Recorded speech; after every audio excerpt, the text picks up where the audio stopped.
Oxford, Mississippi, on a day unlike any other in its grand history, the college football playoff has arrived to the Grove, the Deep South's most universally accepted elevated tailgate, where the fans are ready to put the recent coaching change news cycle behind them and focus on a deep run of national championship hopes. Today, it's an old, long-time played series now with new age high stakes.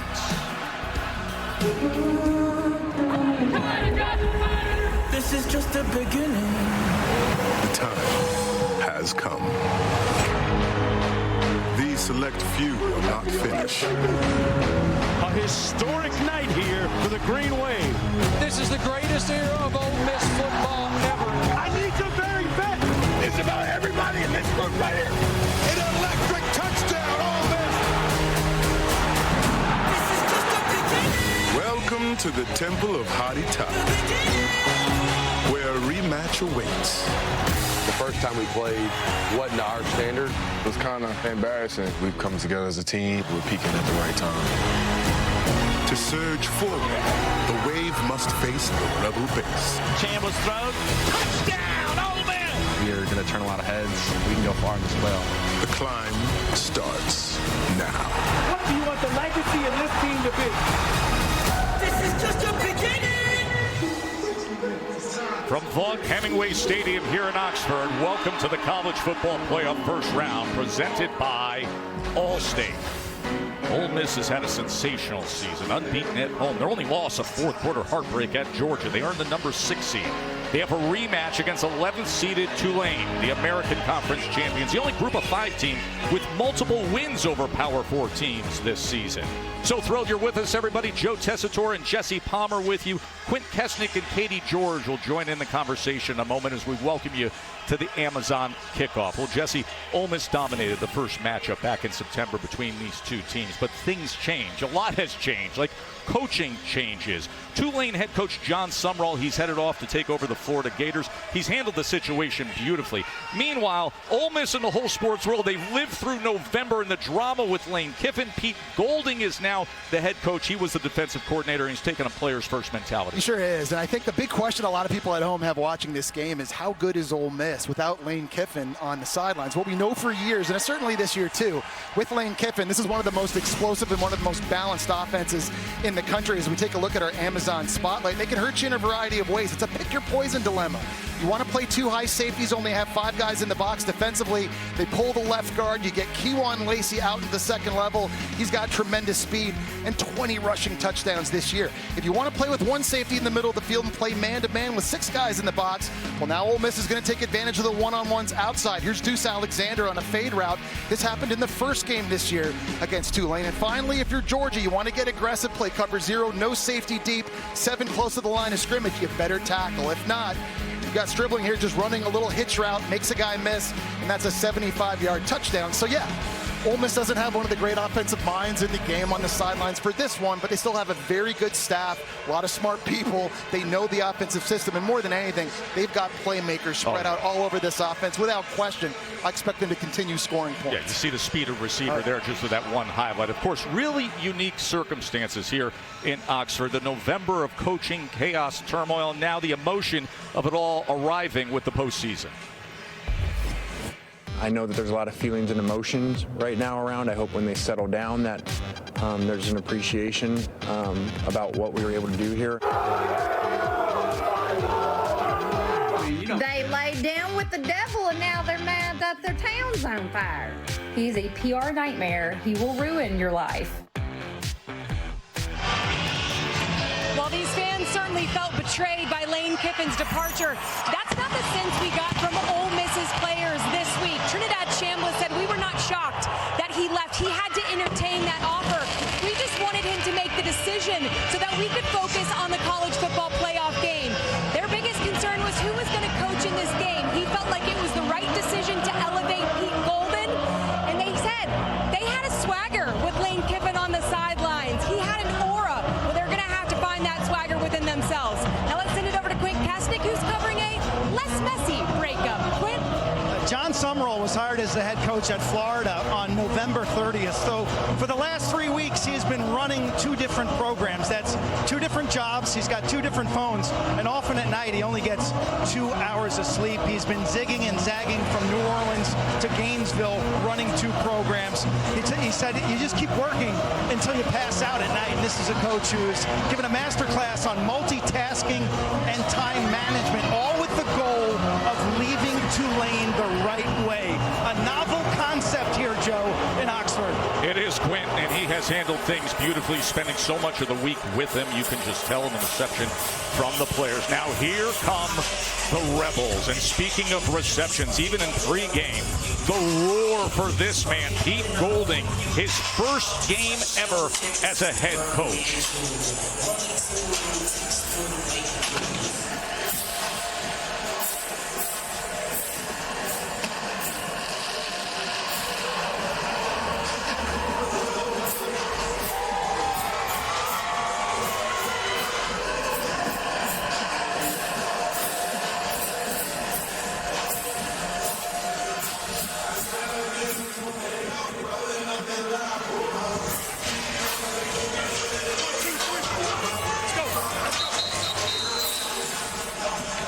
Here come the Rebels.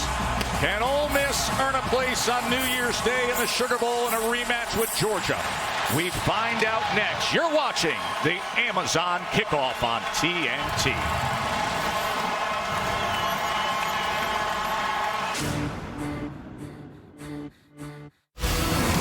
Back on September 20th, when Ole Miss throttled this Tulane team 45-10. Trinidad Chambliss had 300 yards passing, 100 yards rushing, just his second start. They had 548 yards of total offense, held Tulane to 282. Quint is with Green Wave head coach John Summerall. Yeah, 3 months ago it was a 35-point defeat. How do you play better today? We just have to execute better, play to our standard, play clean, do our job at an elite level. They're a good football team. So are we. We got to show it today. Thank you, Coach. Katie is with Coach Golding. Thanks, Quint. Coach, in a time of change, what's impressed you about the way your guys have handled the last few weeks? Just their resiliency, their grit. They're ready to play a real football game, so they've been locked in, so I'm excited to watch it. Best of luck. Appreciate it. So here we go. Winner advances to the Sugar Bowl to play third-seeded Georgia in the CFP quarterfinals. Last night, we saw what happened with Alabama defeating Oklahoma. Just moments ago, the Miami defense at the last second shutting down Texas A&M to advance to the Cotton Bowl Classic against Ohio State. And now we need to know who's headed to New Orleans.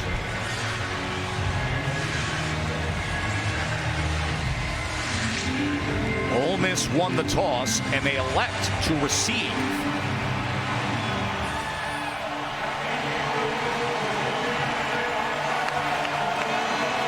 Amazing atmosphere here in Oxford. Finally, after all the recent success, the 3 straight double-digit win seasons, they are a college football playoff team in one of the great, history-rich, tradition-rich, filled with pageantry venues in the sport. Isaiah Hartrip back to return the Patrick Durkin kickoff. 73 of his 82 kickoffs have gone for touchbacks. And that is the case again. So, Jesse, we say good afternoon to Trinidad Chambliss, who finished 8th in the Heisman and had 7 300-yard passing games. Well, Joe, he's an ultimate dual-threat quarterback, no question. Can hurt you with the arm. He's a very accurate deep ball thrower, but can hurt you running it as well on designed runs and in scrambles. And since taking over in Week 3 against Arkansas, he's put up over 3,400 total yards, 4th most in the nation. Boy, does he have a good one in the backfield with him, with Kewan Lacey, the excellent starting running back for Ole Miss. They're going to get it out quickly into space to Stribling, who is so dangerous. Remember, he had a similar play like that against Georgia that he took all the way that you were just highlighting. Well, that's one thing Ole Miss does a lot in this offense. They throw these little 5-yard hitch routes outside, and they use that as an extension of the running game, but there's a lot of pressure on the cornerback out there. That time it was Shine, not able to get a tackle on Stribling. 30-yard reception to open up the game. Play action. Chambliss will get it to Wright, the dangerous tight end. And the Ole Miss offense is making this look too easy. 2 plays in, they're already knocking on the door to score. Well, a little play action just freezes a couple of linebackers right here, and that allows Daquan Wright to clear over top on the drag route. They go fast. They only average 23.8 seconds between plays, and already here, Ole Miss knocking on the door in the red zone. 25-yard reception for Daquan Wright. Lacey's first touch straight up the middle and straight into the end zone. You cannot start better than that.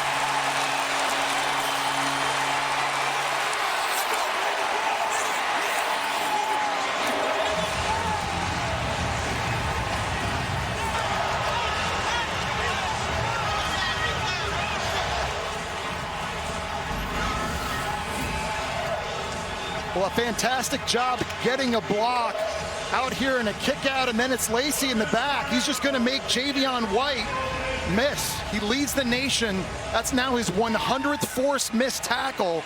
3 plays, that all it took. No Lane Kiffin, no problem. Hernero adds the extra point. It took 59 seconds. Remember, they won the toss. They said, we're going to take the ball and we're going to do this. Of course, these 2 programs go all the way back. Original SEC rivals back in the day. The 75th all-time meeting. Yes, that's right. From 1933 to 1965, Tulane was a member of the SEC. In recent history, it has been the Rebels dunking all over the Green Wave. They have won 14 straight. And of course, this is a rematch from what happened on September 20th when Ole Miss won 45-10. And what a way for the Pete Golding era to start here at Ole Miss. Not only do you have this platform and this stage in the history of this game, the first ever home college football playoff game to get that opportunity, but his offense goes down the field in 3 quick plays and get on the board. And we talked about it. We were down on the field pregame when Golden stepped out onto this field just for warm-ups. This place roared. Jake Retzloff is a very talented dual threat quarterback. 16 rushing touchdowns on the season. That is tied for first in major college football. And Joe, he's a very natural passer, can throw it from a lot of different slots, and he's really good at anticipating throws, plays on time.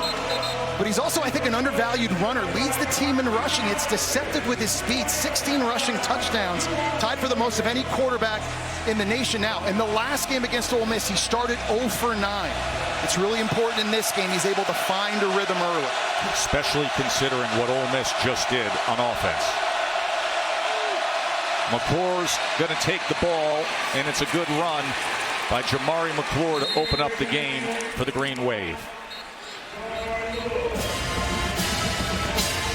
Look at the impact players, the way Jesse sees it. Well, Jamari McClure has really come on these last 4 games. It's important to establish the run. Shaz Preston is their most talented receiver outside. Will Eccles dominated this game the first time with 8 tackles, and Suntarian Perkins can do it all, rushing the passer, playing in zone coverage, and spying. 2nd and 1, play action. Retzloff steps up, will carry it ahead for the first down and works his way close to midfield where he's run out by Andrew Jones. Well, that time Ole Miss in a pass rush got way out of their lanes, and you could have driven a truck right up the middle right here. And Retzloff, he's looking down the field for a throw. They love play action.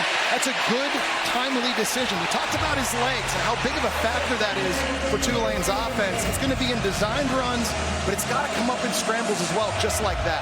16-yard run by Retzloff. McClure. This time he is met in the hole. That was Xavier Harris with the tackle. Well, you know, if you're Tulane, you just want to take the air out of the ball. You want to possess it. You want to stay on the field, eat up as much clock as you can. Keep Trinidad Chambliss and that explosive offense on the sidelines. You can do that 2 ways. By running the football, and they're probably going to have to be aggressive this game on 4th downs, going for it. It's going to be big they get those conversions. Try and stay in this game. Yeah, stay on the field, maybe steal possession here and there. Just try to shorten the game against the explosiveness of the Rebels.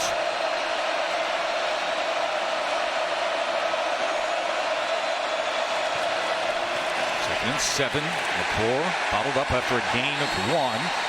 That was Eccles with the tackle. Of course, Jesse, with all the coaching change comes how do you handle the coordinators, some of the position coaches. Well, Pete Golden, one of the best defensive coordinators in recent years, he's still calling the defense. He is, and he's got his pulse on this, scheming, building up to this game. He's a guy that used to call this thing up in the box. He's down on the field now, eye level. As a head coach, we can look his players in the eye. Certainly a big third down moment here for Ole Miss's defense. He was calling the defense against Tulane back in September. His defense had 5 tackles for loss. Here's a 3rd down and 6.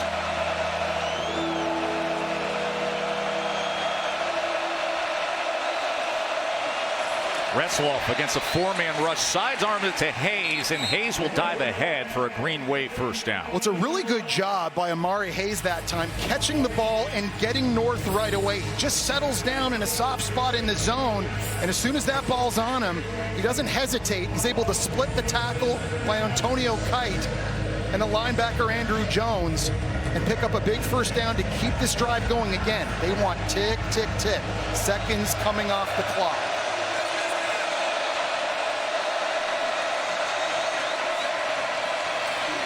As they shuffle it ahead, Brendan Sullivan came in the game and got it to Hayes. So you had both quarterbacks in the game right there. And that time, Hayes dropped the ball. That should be an incomplete pass for Tulane. But anytime you have the backup quarterback in, you got Retzlaff coming this way, and the shovel's coming from that side. It's normally a trick play if Tulane has both quarterbacks in the game. And head coach John Summerall told us, we've got more trick plays dialed up in this game than we've had at any point this season, and we are not afraid to use them. And with good reason. So 2nd and 10 after the incompletion.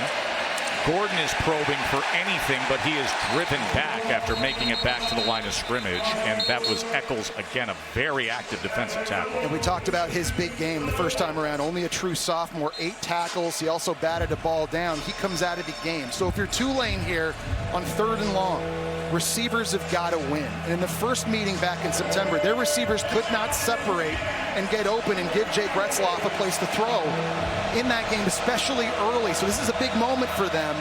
See if they can find a window for Retzlaff. Only had 282 total yards in that first meeting. 3rd down and 10.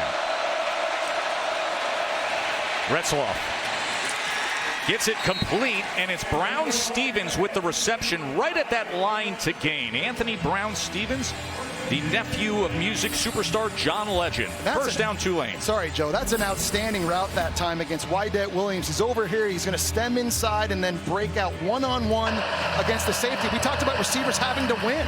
He's able to keep that separation. It's a good throw on time by Retzlaff, and another big conversion on 3rd down. He's piecing together this opening drive for Green Wave. Gordon finding a seam off right tackle as he works his way inside the 25-yard line. And that's a good run for this Tulane offense. That was something they were able to do in the last game. They averaged 4.6 yards a carry, but what they didn't have was their starting left tackle, Derek Graham, in that game. Big number 76, the transfer from Texas A&M. It was Shadre Hurst instead starting at left tackle. They believe they can run the ball again in this one, especially now that they're fully loaded on the offensive line. Makes a big difference. 2nd down and 4. Gordon motions out. Retzlaff sidearms it, and it's intercepted. That is Braxton with the pickoff for the Rebels. Jalen Braxton with the interception.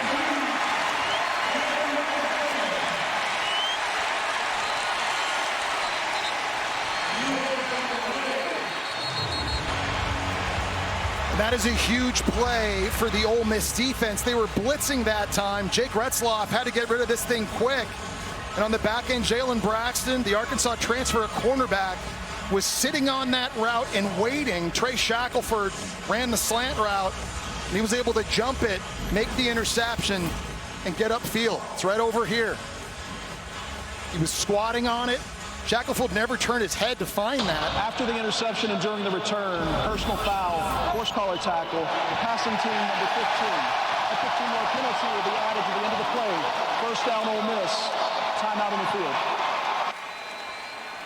Now, Retzloff coming into this game, he had only thrown 6 interceptions on 359 attempts. Today, this is how the game opens up defensively for the Rebels. Jalen Braxton with the INT. Stripes high above, where aerial coverage is brought to you by Goodyear. Tried, tested, proven legendary. A lot of legends here today at Ole Miss. Archie and Eli Manning, Patrick Willis. Jesse, you were visiting with Patrick Willis pregame. Everybody here for the first time they're a playoff team. He hugged me and I think I punctured a lung. Yeah. Kewan Lacey. And this is what Kewan Lacey has been doing all year long. Great block from Daquan Wright. Katie. You know, Tess, the day of the Lane news, Charlie Weiss Jr. made it known to AD Keith Carter, to Pete Golding, to Trinidad Chambliss. He was going to coach in this game regardless if Lane allowed him to return or not. So Chambliss said that immediate reassurance put him at ease. He said, I need my OC. It was crucial for me to have Coach Weiss coaching in this game. Well, look at the offense today early on as it is complete to Alexander, who spins his way inside the 5-yard line. They can do no wrong. Well, a little fake toss that time to Winston Watkins here at receiver. He's going to be able to get outside, and he's just waiting for Deuce Alexander, one of our impact players, to clear over the middle of the field. Lacey probing, and this time he's bottled up right at the line of scrimmage, but they had 5 straight plays of 20-plus yards. And Katie was just talking about Charlie Weiss Jr., their play caller offensively. You know, a lot of people think Lane Kiffin was calling the offense this season. It wasn't him. It was that guy right there. And he's in a very good rhythm early in this one, running and throwing the football. You're seeing tremendous balance and explosive plays by Ole Miss. John David Baker will be coming in as the next offensive coordinator, has familiarity with the program. There's the block, and there's the score. Trinidad Chambliss just letting Lacey pave the way.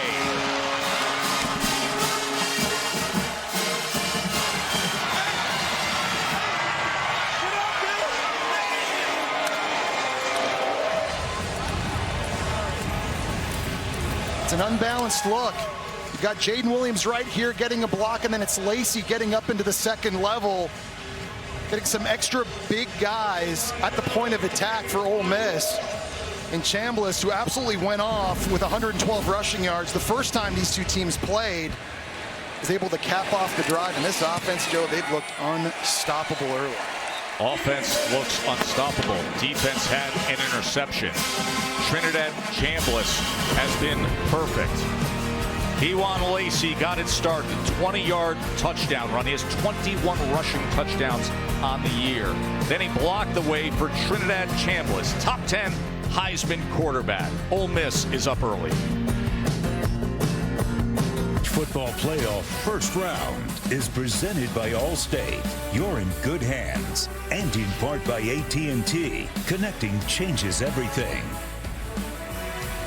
2023 Goodyear Cotton Bowl Classic. That's when Tulane upset USC. It was 46-45. They scored 16 points, Jesse, in the final 4 minutes. They could use any points right now. They could, yeah. They're probably feeling a little bit of a shock. It feels like a sonic boom has gone off here at Vaught Hemingway Stadium after how Ole Miss's offense has begun. It's really important for head coach John Sumrall and his quarterback, Jake Retzloff. They're able to find a rhythm here. You almost kind of get the feeling like on this drive, they've got to go down and score some points, try and get some of this momentum back. Ole Miss scored 14 points in 7 plays so far. 2 minutes and 20 seconds of offense, 135 yards. Then they had the interception as well. There's been a lot to like for me watching Retzloff on film. The BYU transfer, number 1, has tremendous arm talent. Here rolling out to his right on the go, Shaz Preston. He doesn't have a chance to set his feet. He throws this thing 53 yards in the air for the big completion. The thing I love most, though, is the anticipation on 3rd and 8. He doesn't have to see it open. He gets rid of this thing far before Anthony Brown-Stevens is able to turn around and make a catch on a deep curl. And finally, he's got touch as well. He can lay it over top of defenders. Here against Memphis, you got Bohannon coming in motion, running the deep crossing route.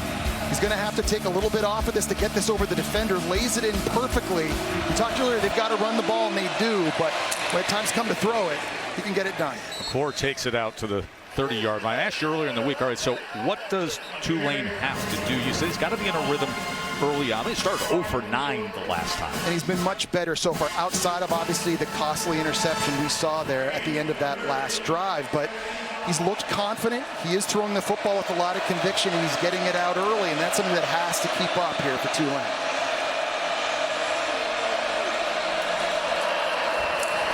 Retzloff on the run, but the pursuit down the line was too much for him as he barely gets back to the line of scrimmage. Will Eccles and T.J. Daugherty on the tackle. Well, Ole Miss has a really unique, versatile piece on third down in this kind of situation. And number 4, Suntarian Perkins, an outstanding athlete at 6'2", 220, who can rush the passer off the edge. But in situations like this, oftentimes, they use him as a spy. And when you're playing against a mobile quarterback like Retzloff, he's a good weapon to use in case you want to mirror him and force the ball out of his hands early. Had 10.5 sacks a year ago, the second most in single-season Ole Miss history. 3rd and 5. Retzloff trying to extend the play, threw it high, but it was complete to Brown Stevens. It's a nice job of just finding this completion. Brown Stevens is running an in-breaking route that he's going to try to spin out of it. Actually fell down on the ground. The Kentucky transfer wasn't even up, standing up, and you'll see right here, he's able to sort of collect himself on a scramble drill, makes a very awkward body catch to yet convert another 3rd down. That's one thing you got to say about Tulane's offense early in this one, Joe. On that critical down and distance 3rd down, they've been outstanding. Yeah, 3 for 3 on 3rd down. Brown Stevens with a couple of catches. Retzloff being chased for a moment, but gets it complete. And this is Hayes downfield. So a good job by Retzloff to find Hayes. Well, it's a nice job with a clear-out route that time, which opens up Amari Hayes. He's right here running this deep route. There's going to be nobody on the back side of that because of the go route to the outside on the right. We talked about the touch that Retzloff has, just laying it up and over top that time of linebacker Tosh Chambers for another big completion. So 17-yard reception for Hayes. Retzloff, as he kept it himself, was taken down at the 41-yard line by Chambers. And what Tulane is as an offense, they are a run, play action pass. They play with a lot of 2 tight end sets. They want to run it downhill. They want to run it between the tackles. But they go play action a lot, almost on 50% of their passing dropbacks. And like you saw 2 plays ago, when they can freeze linebackers and safeties, that's when they generate their explosive plays in the passing game. McClure on 2nd and 6. He kept his balance for a moment before he was driven back. It was Wydett Williams making the tackle. I think now, best defensive back all year long, Williams. And I think now, if you're Ole Miss, you're trying to find a way to get off the field. But I feel like down 14-0 at this area, this has to be 4-down territory if you're Tulane. So maybe don't even be surprised if they run it here, knowing they're going to have to go for it inside the 40-yard line. Yeah, they got to steal some possessions. They got to stay on the field. They got to find a way, and already down 2 scores. 3rd down and 3. And that is exactly what they do with McClure, who's tackled by Eccles, so it will be 4th down, Jesse. It's a great job by Eccles that time. Completely beats Jordan Hall across his face. He's so athletic for a guy 6'3", 210 pounds. And able now to set up 4th and 2. So you got the big quarterback in Retzloff. Is this a situation, if you're Tulane, that you try to get some extra big bodies on the field, get up to the line of scrimmage quickly, and let your quarterback do it himself? They're 12 of 19 on the season on 4th down. Summerall said all week long, we're going to play aggressive.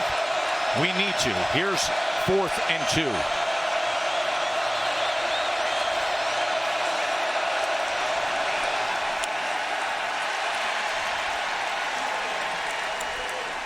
They're going to use a timeout. Facing a 4th and 2. In the hole early. 14-zip. The college football playoff first round is presented by Allstate.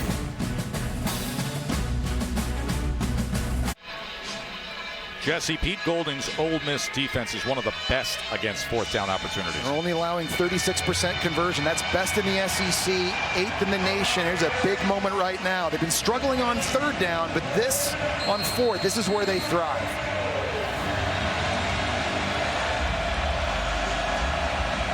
4th down and 2 for Tulane.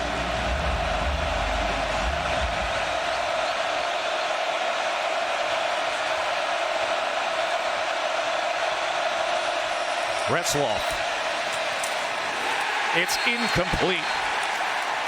He was looking for Amari Hayes, who could not corral it. A turnover on downs. Well, that's a play Amari Hayes just has to make. You know this is going to be a really small window, and he's just running a curl route into a zone in between 2 defenders. And Chris Graves, the transfer from Miami, does a really nice job breaking on that ball, as does TJ Daugherty.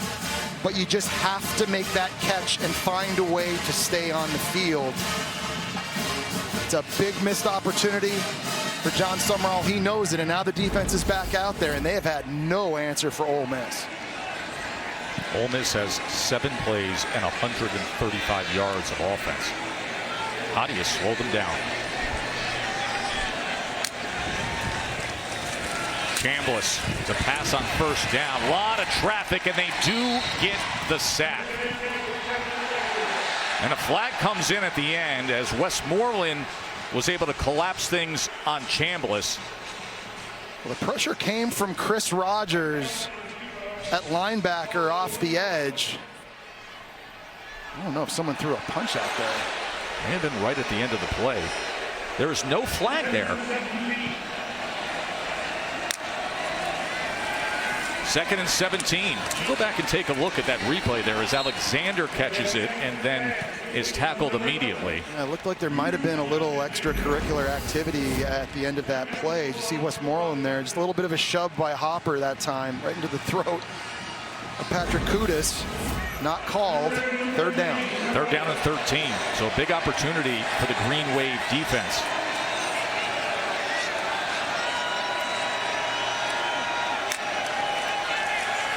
Chambliss against the 4-man rush drives the ball complete to his tight end right, who's well short of the line to gain.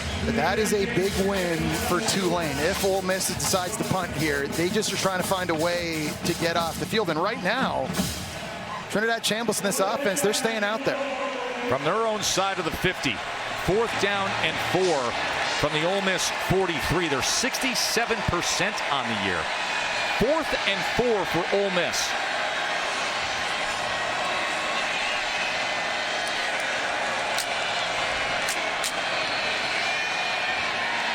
Now let's watch that play clock and see if he's just trying to draw him off.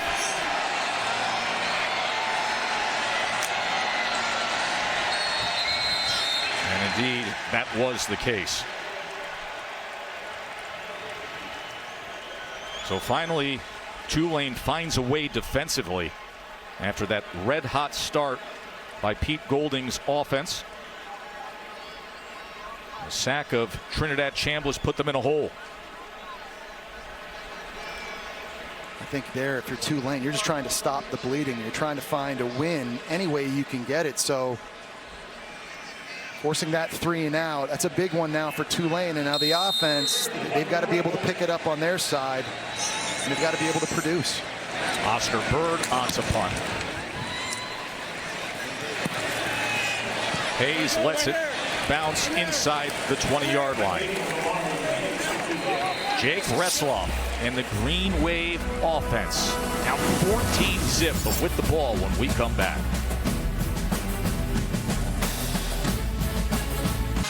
Folks, they just set the Guinness record for the most Santa hats. The previous record was 30,333, the Anaheim Angels game. It's now 68,002. You look like Santa's naughty elves. Guinness World Record. I like being part of history, though. Enjoy it.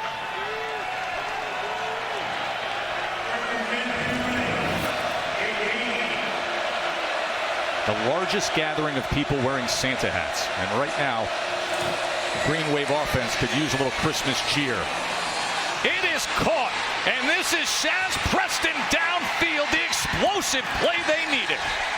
And I'm going to be honest, I'm not sure Retzlaff was even throwing this to Preston. I think he was throwing it to Justin Reed, number 88, right there, the tight end, running the deep corner route, and then Preston, the Alabama transfer, is able to run into it and take it down the sideline. He was a 5-star prospect coming out of high school, the number 3 ranked receiver who ended up picking Bama, transferred to Tulane, and he comes up with a massive play here at the end of the first quarter. 57-yard reception.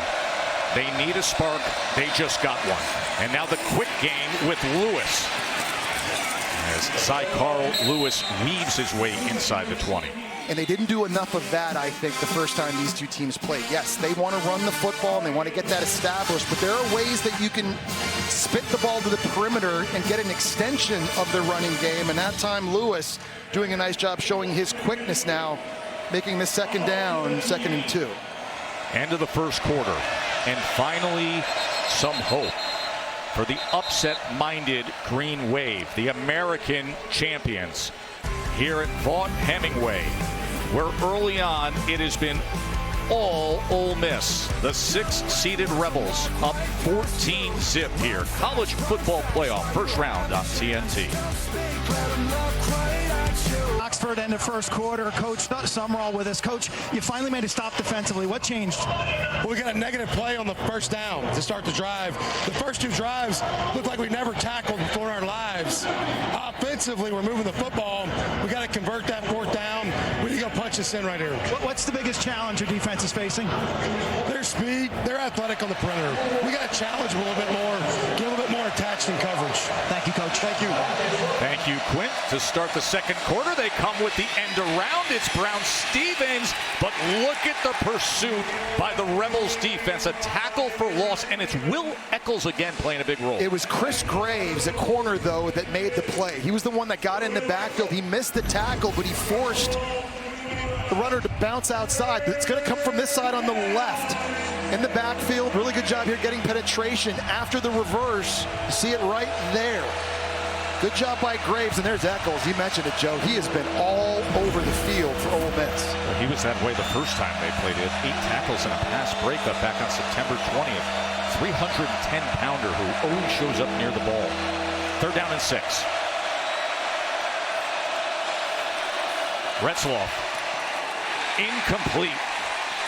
Defensively was Jalen Braxton, who had the interception earlier, and Shaz Preston was the intended target. And Joe, that was the same throw and the same route that he got the interception on. In another situation like this out here, he's waiting for the slant to come outside, and he's just going to squat on that. That's an easy one for him. He takes the inside away, and he's able to break on the ball and knock it away. The transfer from Arkansas is having himself a big day on the perimeter for Ole Miss. Patrick Durkin is the American Conference Special Teams Player of the Year, and he's out to try to get Tulane on the scoreboard with a 39-yard attempt. And he does just that. Tulane Green Wave, 3. We take a moment to offer our thoughts and condolences for Tulane head coach John Summerall and family. John's dad, George, passing away on Thursday night at the age of 77. The Huntsville, Alabama native, known for his faith, his grit, his hard work, his attitude, and his service. Dad was president at the American Championship game, the win over North Texas, and he was at the Florida introductory press conference. George never missed a game. Our thoughts with John Summerall and his family. We had the chance to visit with John pre-game, and listen, we said it earlier, he has handled things beautifully with the transition of taking the Florida Gators job, but still seeing things through with Tulane, even donating to the athletic fund to make sure that the Green Wave are in good shape for years to come. It's amazing what he's been able to do, Joe, and I think he has 24 hours in his day just like we do, but he is redefining what multitasking is, giving Tulane all of his effort to get them ready for this game. Meanwhile, in Gainesville, putting a staff together, recruiting, wife's looking for a new home, you're looking for a school for your kids, and obviously doing all this with a very heavy heart after the tragic passing of his dad. We certainly wish him the best, and our condolences go out to Coach Summerall and his family.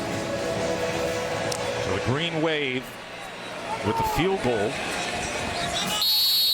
14-3 lead for Ole Miss. Came right out, They wanted the ball right away, Jesse, and they delivered with it. Did not take long. This is the third play of the opening drive. Kewan Lacey makes somebody miss, takes it in for the score, and then it's Trinidad Chambliss getting the block from Lacey that time, taking it in for a score again. I think if you're Tulane, their D-line has to step up and start making more plays. And you heard John Summerall talk about how they got a negative play on the first play of the last drive when he was talking to Quint Kessenich. This D-line, I think, is the strength of their defense, and they've got to start to impose themselves. There's Lacey. As Lacey was driven back that time. Well, on this D-line, they went to the portal in Tulane and brought in 6 new bodies, and they've got a lot of guys that can win one-on-one, and Harvey Dyson up front, Santana Hopper at D-tackle number 29, a third-team All-American, Jordan Norman. These guys need to start winning those matchups. Lacey is tripped up just beyond the line of scrimmage. It was a good play by Kevin Adams. And they're able to get pressure with just 4. And that's a big luxury to have if you're defensive coordinator Greg Gasparotto. You don't always have to blitz. You can trust your guys up front to win in those matchups here. But it's important not only to get pressure on Chambliss, you got to stay in your lanes because he can take off scrambling and hurt you. They're down in 4. Chambliss checking, but you see down at the bottom of your screen the Ole Miss coaching staff looking for a timeout. So they will use their first timeout of this first half. Chambliss back when he played Tulane. It was just his second start. And he was shining that day. Off to a good start here today. Facing a third down when we return off the timeout. Welcome back to Oxford. It's been a big day early for Kewan Lacey at running back here. You see a nice job blocking at the point of attack. You're pulling Delano. Townsend gets a kick-out block. He's able to make a defender miss in the backfield. That was the third play of the game on offense for Ole Miss. And then Diego Pounds at left tackle getting into the second level. The tight end, Daquan Wright, rolls around to climb up as well, and they're freeing him up right now. 5 carries, 56 rushing yards, and a touchdown. They came into this game, Jesse, with 99 forced missed tackles, 875 yards after contact as they motion him out here on 3rd and 4. Chambliss with a man in his face, and he escapes it. And then gets it complete as Stribling turns the corner for a first down for the Rebels. Well, Sam Howard had Chambliss in the backfield for a sack. He's going to come free on the rush, and Chambliss is just able to make a miss. It's coming here, and he's able to break outside of it. Really good job of just extending the play, and there's the speed to keep it alive. And here is Lacey as he tries to keep his balance, going ahead for 2.5 yards that time. Katie. Well, Tesh, Joe Judge said Kewan Lacey's greatest strength is his ability to put his foot in the ground and get vertical immediately. He said a lot of young running backs make a cut and then they dance around side to side. Lacey plants and is vertical in a blink, and he's shown that today, guys. Katie, I also like the way he just approached things with the coaching change when he was talking to you yesterday, saying, listen, we got to spot the ball mentality when it comes to this. Just go play. Let's go get a natty. Put that ball down and let's play some football. Forget Lane Kiffin and all the chaos of a month ago. He's hyper-focused for this postseason. And one of really the great stories, too, of the year, right? You think about Ole Miss's offense. They've had to replace their leading rusher each of the last 2 seasons. And in comes Lacey, a guy no one really knew about. He only had 23 carries a year ago as a true freshman at Missouri, and he has run with a purpose. He's been an absolute workhorse. He's been the feature back, and here he is. His first year as the starter, the school's first ever Doak Walker Award finalist as the nation's outstanding running back. Yeah, he's also top 25 in the country in yards after the catch per reception, 10.2, so he's dangerous in the passing game. Chambliss, that is incomplete on 3rd and 7. Alexander couldn't haul it in. Well, we were just talking about Lacey and his ability running and catching the ball. He's also an outstanding pass protector.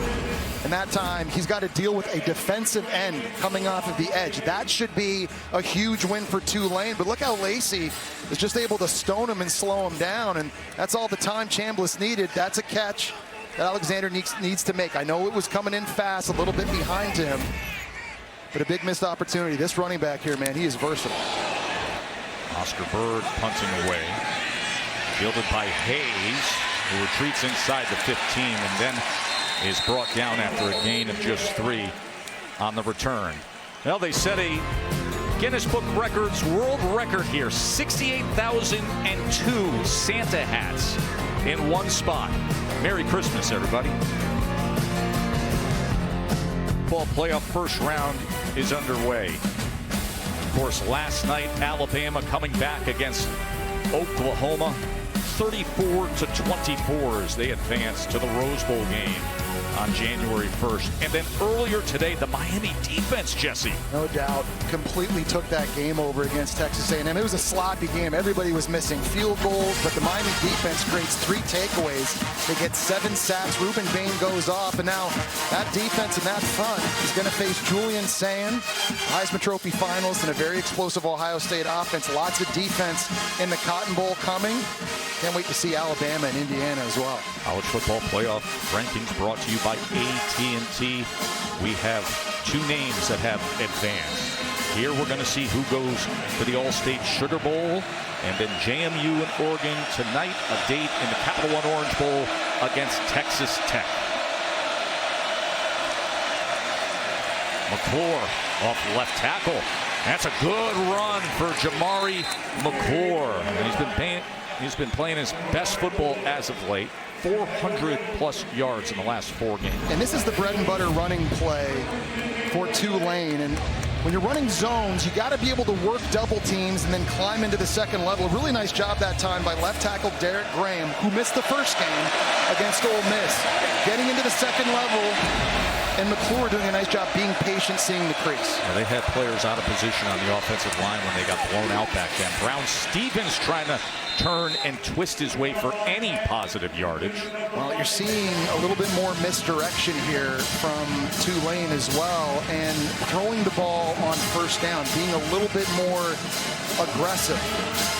And that time trying to get Ole Miss's defense going one way before throwing it back to Anthony Brown Stevens. He had the only touchdown for Tulane the first time these 2 teams played.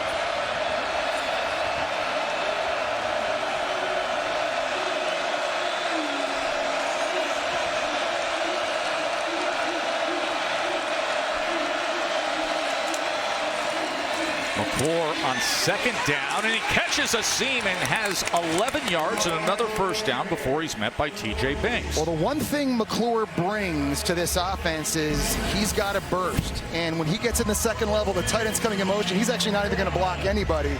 But you can see the explosiveness that McClure has. Once he sees the crease, a very small window to have to run through. This drive looking pretty good here for Tulane offensively. 12-yard run from Jamari McClure. They're going to feed him. And he picks up another good block from his tight end, Johnny Pascuzzi. And he goes ahead for another first down. It's a nice job by the left tackle, Derek Graham, collapsing what's in front of him. Takes Andrew Maddox right here and just builds a wall. This is supposed to go right. That's the zone play again, and that's the beauty of the zone play. It can go left, right, or right up the middle. It's really where the hole shows itself and the decision the running back makes. And I think that decision-making by McClure, only a redshirt freshman, has a really, really good feel for this zone scheme in Tulane. Already 59 yards rushing from McClure as Javen Gordon, the true freshman running back, now comes into the game.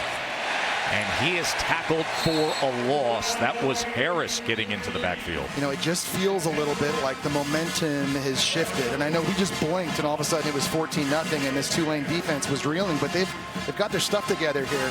The last 9 plays, they've only allowed 21 yards, and this offense has had success running the football. They've hit some shots offensively. If they can put something up on the scoreboard again right here, they're going to have a lot more confidence on their sideline.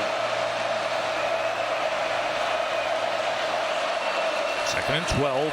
Retzloff is trying to find Turner out of the backfield. It's going to be 3rd and long. And you know that pass rush from Pete Golding will be coming after him. Yeah, and when they get into this kind of situation, it's usually Princewell, Umamli Ellen, it's Suntarian Perkins, it's Will Eccles, and it's Cam Franklin. They put their 4 best pass rushers up on the D-line and let these guys pin their ears back.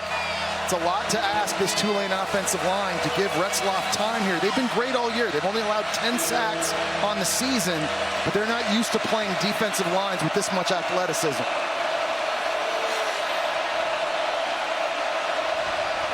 Third and 12 against the roar of Vaught Hemingway Stadium. Retzloff trying to extend the play, being chased down and taken down, and that was Princewell Umamli-Ellen.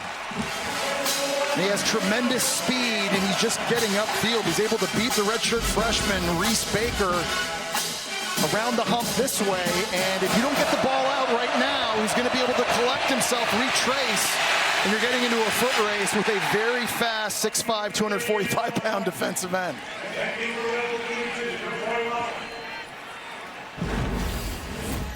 First team all-conference punter Alec Clark kicking away. And Trey Wallace makes the fair catch inside the 15-yard line. Coming up next, right here on TNT, College Football Playoff first round presented by Allstate. The ultimate underdog, James Madison, taking on Oregon, Jesse. Excited to see Oregon's offense in this game. One thing, they've been really banged up at wide receiver here in the second half of the season. DeCorian Moore's missed the last 4 games. Gary Bryant Jr.'s missed the last 3. Evan Stewart hasn't played all season long, but Dan Lanning was saying they were all at practice earlier this week, so curious to see which guys play, if any of them do, and if they do, how that impacts the offense for Dante Moore. Bob Chesney's done a great job at James Madison as the head coach. Ole Miss back on offense. Deuce Alexander spinning for extra yardage, and a flag comes down at the end of that play. I think they might get a face mask here on Isaiah Shine trying to tackle Alexander.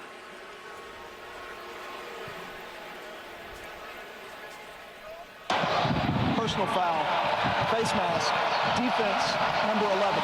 15-yard penalty with an automatic first down. Adam Savoie leads this ACC officiating crew. Well, we saw Deuce Alexander drop a ball moments ago, and here right away, Chambliss goes right back to him, and that's an easy call for the referee to make. They love those hitch throws. They see it as an extension of the run game. If you give cushion outside one-on-one, they're going to take it, and with the speed they have, they can burn you. And the transfer from Wake Forest, Alexander, man, he's got tons of it. Yeah, he outran 2 defenders against Mississippi State for an 88-yard touchdown. You see those quick bursts from him. Here's Lacey trying to get around the corner, and he does with success just beyond midfield before he's run out by Shine. Yeah, speaking of burst, and that was an interesting choice that time, because a lot of running backs would have just kept that thing going upfield, but he saw green grass, and he was able to bounce it himself. Katie was talking earlier about how strong of a cutter he is, and it's true, but he's got a lot of speed to bounce it outside. It's a better-looking drive for Ole Miss. Remember, they started the game red hot. First 7 plays had 14 points, 135 yards. Next 9 plays, only 21 yards and no points and 2 punts. Better looking drive here. 2nd and 3. Chambliss is going to take a shot downfield, but he overthrows Trey Wallace. Well, it was a good job there by Isaiah Shine that time. He had the face mask penalty. He's one-on-one with Wallace, the transfer from Penn State. And this is an area that Tulane got in trouble with in the first game.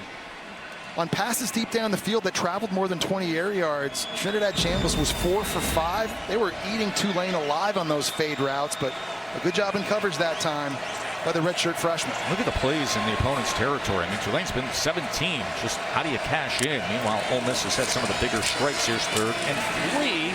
And a good job on the run fit against Kewan Lacey, so it'll be 4th down. And I got to imagine, because of how good Ole Miss's defense has been playing so far in this game, that Pete Golden is going to decide to go for this. And 4th downs has always been a really great return on investment for Lane Kiffin. On drives where they convert a 4th down, they've scored 79 points this year. On drives where they failed to make a 4th down conversion, they've only allowed 3 all season long. Remember, first time Pete Golding's been in this position. First game as a head coach to make these kind of calls. 4th and 3. Chambliss on 4th down. They pick up the A-gap pressure to the outside and gets it complete to Caden Lee, and that is a 1st down for the Rebs. Well, it was a good play design by Charlie Weiss Jr. there, because they're clearing out the outside with Harrison Wallace, and there's just an open area for Caden Lee to work to. And it's an easy pitch and catch decision for Trinidad Chambliss. Keeps the offense on the field. So the 4th down conversion for Ole Miss.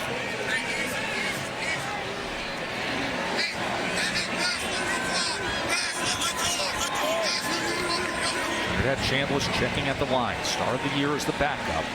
Takes over full-time week 3, and it's been a sensation. In-cutting route as he's able to get it complete to Caleb Odom, the sophomore tight end, transfer from Alabama. Well, we talked about the 4th down conversions this year. When they convert one, they've scored 11 TDs this season. Lane Kiffin oftentimes was very aggressive making those calls. Pete Golden told us, I'm a little bit more of a feel guy. I feel the momentum. I don't necessarily go with the analytics, but obviously a very good decision by him going for it there. And he said, listen, I know I'm a defensive coach, but my mindset's a little more aggressive, and we saw it there. Second and 1. Logan Diggs, the well-traveled player who started at Notre Dame, then LSU, and now he's here at Ole Miss. Katie. Well, Tess Golding said he met with Charlie Weiss Jr. this week and said, I know the analytics book says on 4th and 3 we should go, but do we have a 4th and 3 play call that we like? How much faith do we have in the call based on what we've seen? So good feel there. They like what they saw. I guess they like the call that they had, Katie, as they convert. It's a first down here.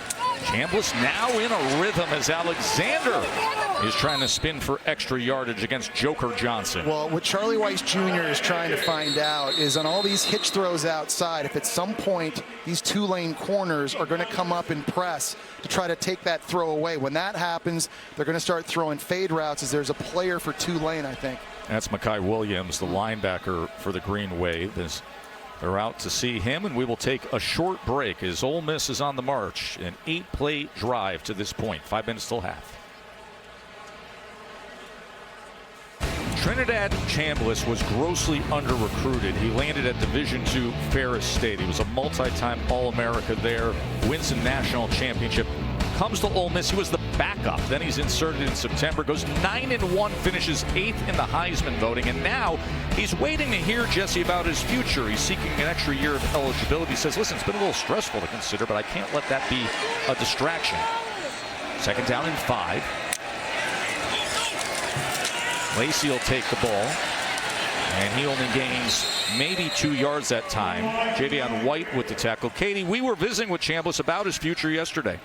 Yeah, Tess, he said that they filed the waiver 3 weeks ago. Ole Miss expects it to take a month before they get an answer. And back in 2022, when he was at Ferris State, he did not play in a single game due to chronic tonsillitis, heart palpitations, and trouble breathing. So he medically redshirted. And guys, after the season he's had, proving he's capable of playing at this level, he wants another year to build on his progress. Well, we will see where things land as he waits to officially hear. This is Lacey was probing the middle there. A really nice job by the defensive front from Tulane as Santana Hopper makes the play. I tell you, I've loved watching Santana Hopper on film. He's a bit undersized at 6'2", 265 pounds, but he is so athletic and he is so disruptive. He's able to get a pass rush, but beat linemen one-on-one at the point of attack. He's been a third-team All-American. And really, when you go back and watch the film, the first game against Ole Miss, I'd say that was the only guy for Tulane who was consistently winning one-on-ones. Lucas Carnero comes on for the 42-yard attempt. Set a great career. This is first year with Ole Miss after coming in from Western Kentucky. And he puts it right through and brings it back to a 14-point margin. Well, the game started right away with Ole Miss, Jesse, saying, give us the ball and we'll show you what we can do. Shot out of a cannon, no Lane Kiffin, no issues. And on the third play, it's Kejuan Lacey getting it done. Tulane had a couple nice third down conversions. Then on this throw, it's the big interception by Jalen Braxton. And then right away, Ole Miss comes right back down the field. Trinidad Chambliss getting it done in the red zone, calling his own number. After a few drives stalled out, able to put 3 more back up on the board. That's where we stand right now, 17-3. Remember, the winner here advances to the Sugar Bowl. And that is where third-seeded Georgia awaits in the college football playoff quarterfinals.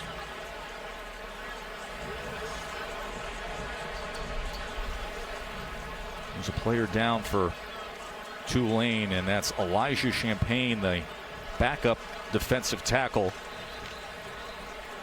You know, of course, the big story surrounding this game are juxtaposition of the 2 coaching changes. John Sumrall is heading off to take over Florida. Pete Golding is the new head coach here at Ole Miss. We were down on the field when Pete Golding first came out during warmups, and everybody turned and said, well, what just happened? That was how big of a crowd reaction of support there was for Golding. We heard the crowd erupt both times. They showed Pete Golding up on the Jumbotron, and certainly, listen, there are a lot of feelings. The decision by Lane Kiffin to leave and go coach at LSU, that was an emotional one for a lot of these fans, and they have every right to be upset, and they have every right to feel that way, but the reaction, that guy right there, when they put him up on the Jumbotron, this place absolutely blew up. And they are very, very excited about what the future holds with their new head coach. Now this is interesting. Jake Retzloff, the starting quarterback, is actually on the field for this kickoff return.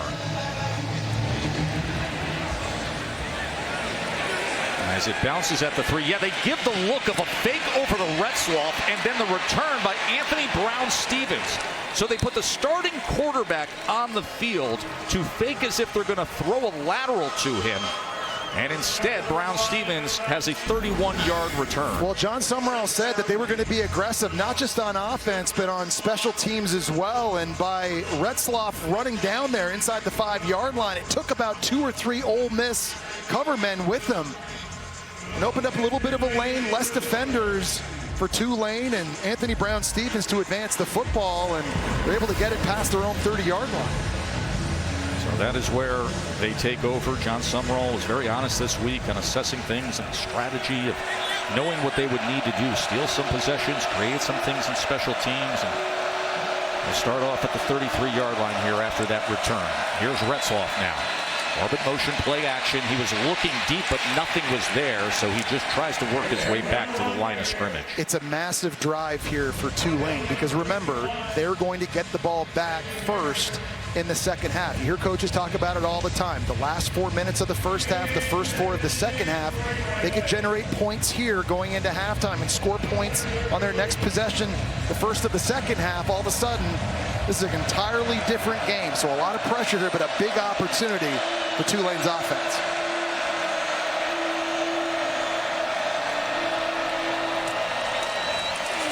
Floor. Just wasn't anything there against the middle of that talented ball. Came out at the end there. Ole Miss falls on it, but they're going to say he was down as the forward progress was stopped. Now a big opportunity if you're Ole Miss on defense, because if you can find a way to get off the field with 2 timeouts left, you're giving Trinidad Chambliss another opportunity to go and score some points. We've seen a lot of explosive plays out of Ole Miss, both running and throwing the football, so key moment here at the end of the first half. Listen to this crowd here, just beyond the Grove, here in Oxford, Mississippi, at Vaught Hemingway, finally a college football playoff team. 3rd down and 8. Retzloff, he is sacked. He is brought down by Cam Franklin and Umamielen. Cam Franklin collapsed the pocket on one side, and Umamielen beats a double team on the other. And with just 3 rushers, they're able to get to Retzloff. Cam Franklin's coming this way. Umamielen's going to beat the tight end and loop inside. They drop 8 into coverage, so nowhere to go with the football if you're Retzloff. And that dominant D-line able to create a big negative play, now setting up 4th down. 2-minute timeout. Ole Miss will be getting the ball back. Health outfit, it's another thing to pretty much look like Will Ferrell. That's Jesse. a look-alike winner right there. Trey Wallace calls for the fair catch. Ole Miss will have the ball up 14. Under 2 minutes till halftime. Kevin. That's Mercedes-Benz halftime report. Minutes away. Booger McFarland, Kevin Nagandi here. We'll take a look back at Miami's win over Texas A&M. Preview Oregon versus James Madison. 17-3. You think it's about the offense? It's Ole Miss's defense standing out. Yeah, no doubt. And Ole Miss has an advantage at the key positions. Left tackle, edge rusher, corner, wide receiver. You can see those advantages showing themselves. Tess, we'll see you at the half. Back to you guys. Kevin and Boog. James Madison, Oregon still to come. James Madison, the 12 seed, 12-1 this season. They were 8-0 in the Sun Belt. But what a task to play at Oregon. You never know. We will see. That's coming up right here on TNT. How does Ole Miss manage things here with 1:53 remaining until halftime? Chambliss will check down to Lacey. And Lacey, as he makes the most of it. This is a 2 timeouts remaining, Jesse. It's a tough predicament if you're Tulane and you see Lacey stays down on the ground. A lot of fans here at Vaught Hemingway Stadium holding their breath. Looks like he's reaching for his left shoulder. Second team All-America. Doak Walker Award finalists. Set the record for rushing touchdowns in Ole Miss history this season. So it was Sam Howard coming in and making a tackle and just kind of got his left arm extended before he fell on top of it. Easily in a lot of pain here as he makes his way over to the sideline. And we've talked and reported on the impact he's had on this offense all season long. So much is talked about this passing attack in Lane Kiffin and Trinidad Chambliss, but really in many ways it's Kewan Lacey that makes everything go. And so interesting to see what the impact of this is. Certainly hope he's okay. There's Logan Diggs, who comes in at running back. Remember back in 2022, he was a star at Notre Dame, had a team high in rushing attempts, had 821 yards, went to LSU. Now the backup here. Chambliss gets it into space, is dribbling, turns the corner and then lowers the shoulders for a first down. And that's what Tulane doesn't want to do. They don't want to play one-on-one on the perimeter. When they have, that's when Chambliss has been taking advantage with these hitch throws. You know, in the situation, Tulane wants to try and keep two safeties back as much as they can. A 15-yard reception by Stribling, running over to Spaney. Chambliss. Minute to play until halftime. Logan Diggs spins ahead for a first down. When they've got two safeties back on the back end, they take away those easy throws outside, and it's been forcing Chambliss to have to check it down to his running backs on this drive. Remember, 2 timeouts to work with for Trinidad Chambliss and Ole Miss. Chambliss. He scrambles ahead. This is where he's so dangerous, and that will move the chains again. It was Rogers who gets him. Looks like Chambliss slow getting up as well. Kind of grabbed his helmet really quickly right at the end of that play. So 2 key players for Ole Miss's offense here on this drive. Slow to get up as you see a Tulane defender. That's Chris Rogers down as well.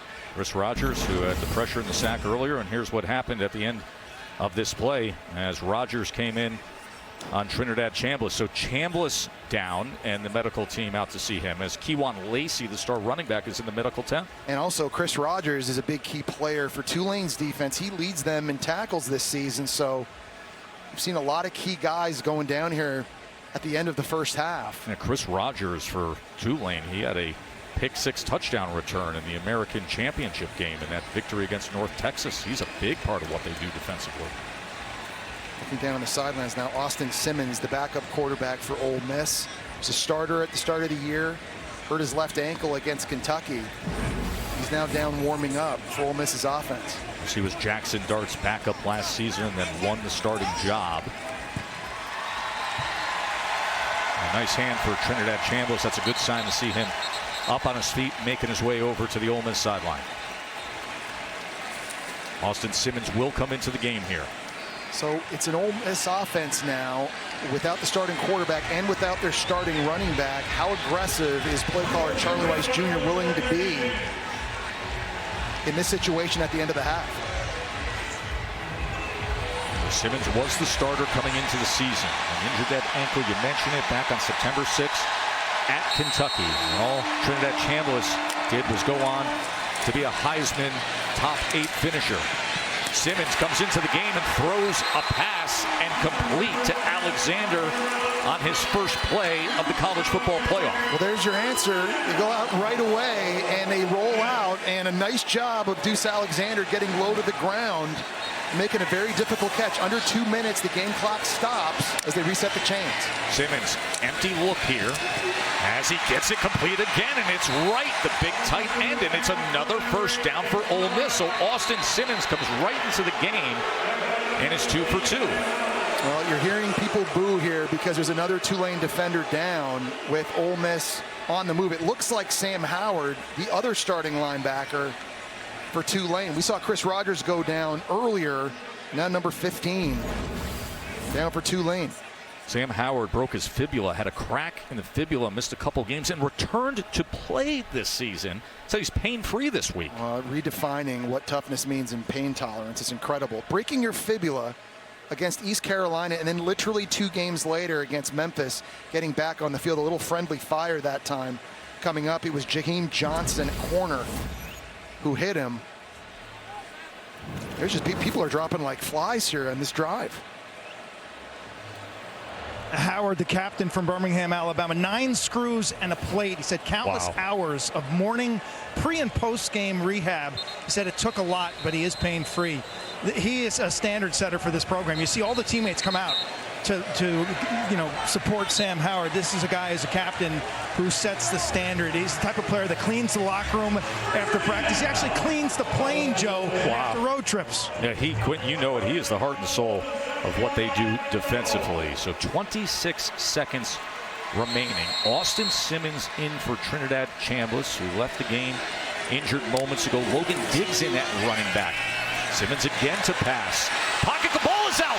The ball is out on the strip sack of Austin Simmons. Lane says they have it. Harvey Dyson does.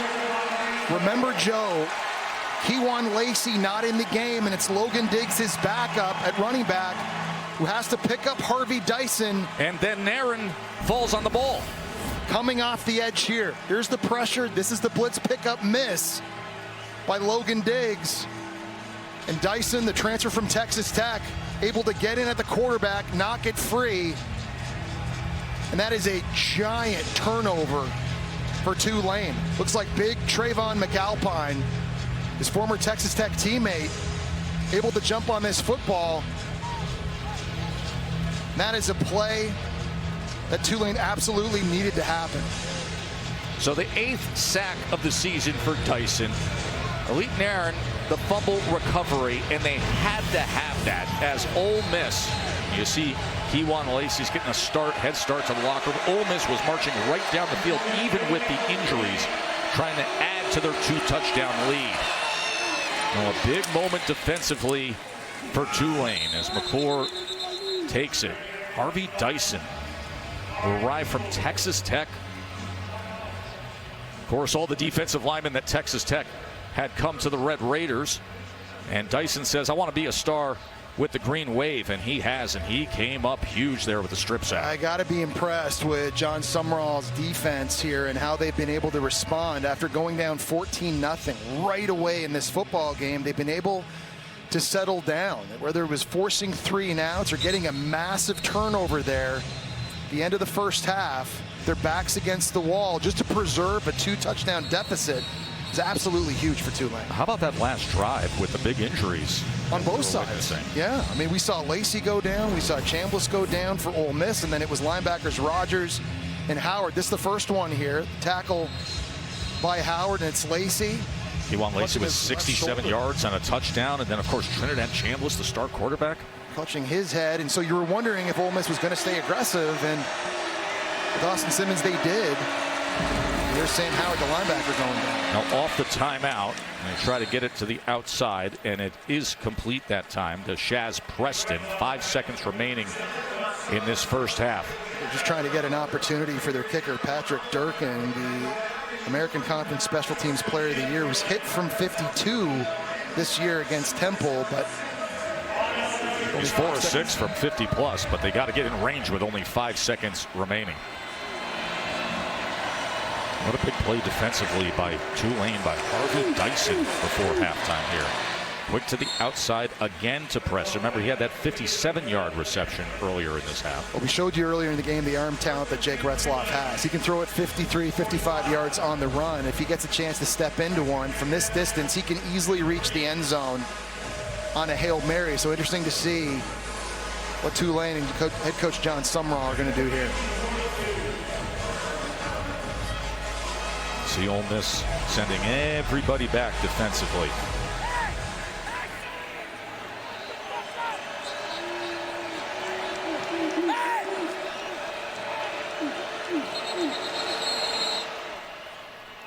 And a timeout will be used by Tulane.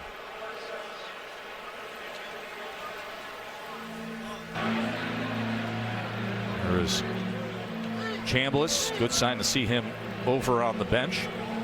Incredible stories everywhere you look for Chambliss. I mean, a guy who comes in here from Ferris State.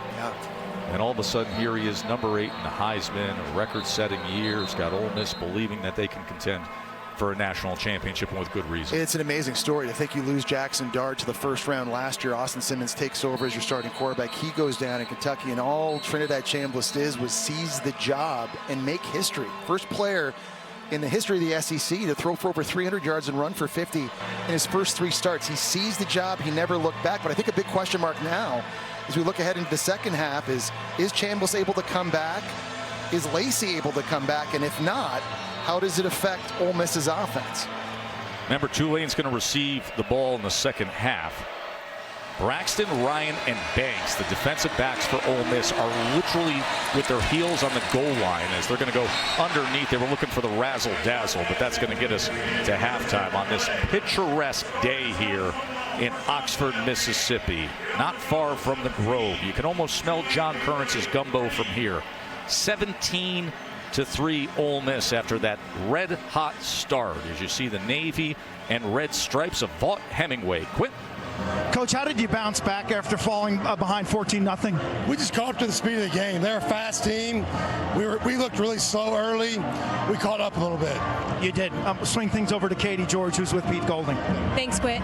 Pete, two of your star players get injured and then you fumble. How would you describe the last few minutes of this half? Obviously not ideal, but we got to battle back. You know, next guy up. We talked about this. We're counting on a lot of guys that hadn't had the opportunity yet. That's why you prepare, and they got to be ready to go. Did you get an update yet on Lacey or Chambliss? I have not. We'll do that at halftime. Okay, thank you. Appreciate it. His first game as a head coach, and he's going to need that update on his star quarterback who looks fine over on the sideline, but we'll get a report. And then Kewan Lacey, the second-team All-American running back. It's 17-3 to see who advances to the Sugar Bowl. Mercedes-Benz halftime report is coming your way. College football playoff first round is presented by Allstate. Six-seeded Ole Miss with a 17-3 lead on the 11th seed Tulane, the American Conference champion. Joe and Jesse with you here on a magnificent day in Oxford, Mississippi. Trinidad Chambliss, he's out there throwing, left the game just before halftime. Looks like he's good to go here for Ole Miss. He was very good on the field prior to the injury. 13-16, 167 yards. They only had one penalty there in a 2-touchdown lead. No, he got off to a really fast start. They were aggressive right out of the gate. And in Capital One rewarding performance, you see Trinidad Chambliss here. This is the second play of the game, little play fake. You got Daquan Wright at tight end, able to cross the linebackers. And it ends up being an explosive play. A little more razzle-dazzle on a fake sweep to a receiver. Gets one linebacker going one way. You move the pocket. He's so accurate throwing on the run. This one to Deuce Alexander. And you saw his ability to avoid negative plays. Hopper coming off the edge. A free rusher on third down. He's able to avoid him and then find the completion to move the sticks. Of course, this was the big moment there at the end of the first half. On a scramble, running out. Looks like he bangs his head against the turf. He had to leave the game at the end of the first half. And so I know a lot of Ole Miss fans right now wondering the status of Trinidad Chambliss here for the second half. By the way, what a glorious scene. These home games in the first round. You see the striped stadium here just off the side of the Grove. As Tulane's going to get the ball to start this second half, trailing by 2 scores. Our first half stats are brought to you by Lilly. Well, and I think one thing Tulane, after weathering the storm, being down 14-0, defensively started playing a lot better there at the end of that first half. But offensively, they've done a really good job running the ball. They're actually out rushing Ole Miss at this point with 81 rushing yards. I think that's something, still only down 14 points with lots of football to go. You want to continue doing that and keep giving Jamari McClure the football. Or right behind that man, Jake Retzloff, transfer from BYU, led this team to 11 wins. Retzloff, downfield strike, and that is how they start the second half, right into the hands of Anthony Brown-Stevens. And that is a fantastic throw by Retzloff there, rolling to his right. You got Brown-Stevens running this corner route, really good route, keeps the separation. We've seen some more outstanding route running on the perimeter, and I think these receivers have done a much better job than they did earlier in September when these two teams played at creating that separation and giving Retzloff a place to go with the ball. 21-yard reception to open up the second half. McClure now on the ground. And he got really low, and in doing so was able to cross midfield. Well, very patient too, and that's another example of the zone scheme, just letting the hole identify itself and running with really good pad level, parallel to the ground, and falling forward. This is a young running back, only a redshirt freshman, Joe, that I think has a really, really bright future. Yeah, ball security was an issue for him last year, at the beginning of this year, but he's come on strong as the season has gone along.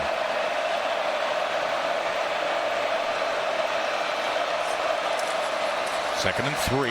Here's the quick game. Brown-Stevens able to make the first man miss, and then take a surge for that line to gain, and with that, that should be a first down for the Green Wave. Well, running the football and then quick shots to the perimeter as an extension of that. You're spitting this outside. You got Chaz Preston, downfield number 7 there, trying to get a block. You got offensive lineman and Reese Baker downfield as well, and a nice individual effort and great quickness by the Kentucky transfer, Brown Stevens.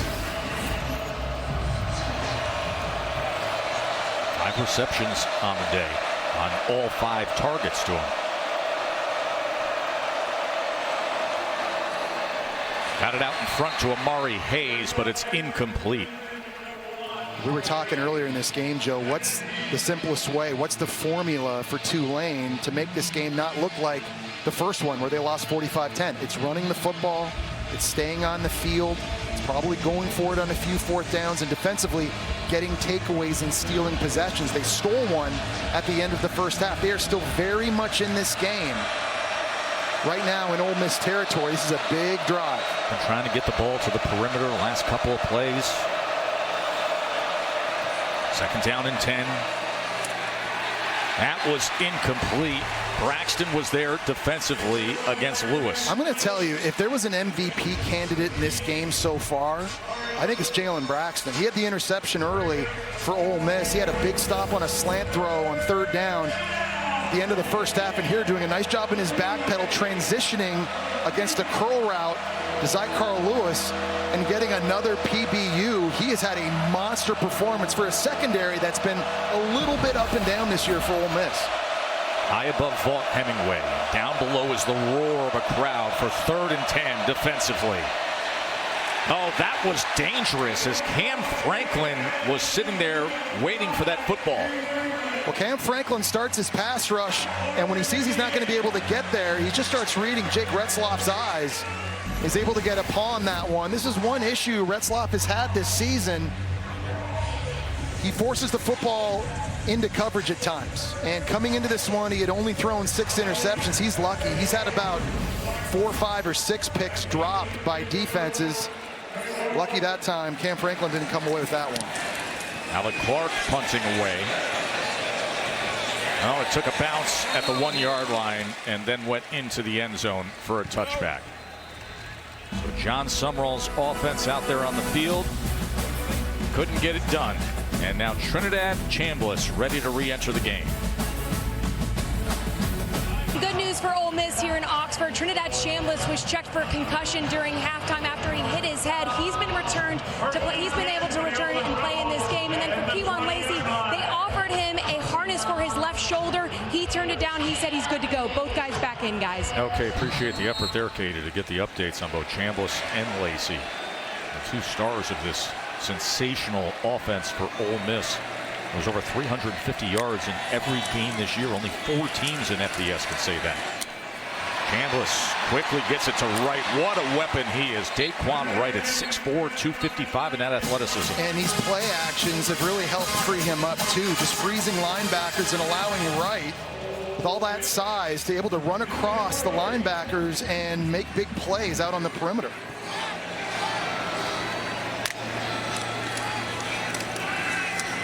Quick strike and just connecting with Trey Wallace as he burst ahead past midfield. Another first down. Well, there was a lot of big plays early in this game. In fact, their first 5 plays all went for over 20 yards. They haven't had one since, so they're trying to get that explosive playmaking back now and being very aggressive here to start the second half. A couple throws from Chambliss.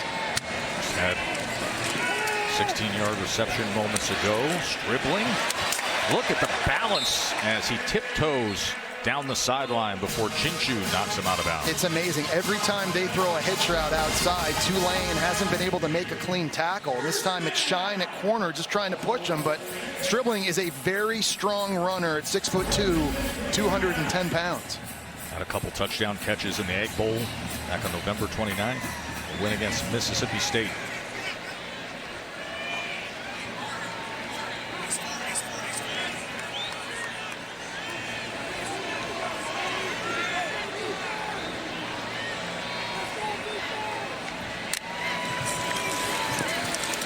First time Lacey is back to action, and he looks good. Quick.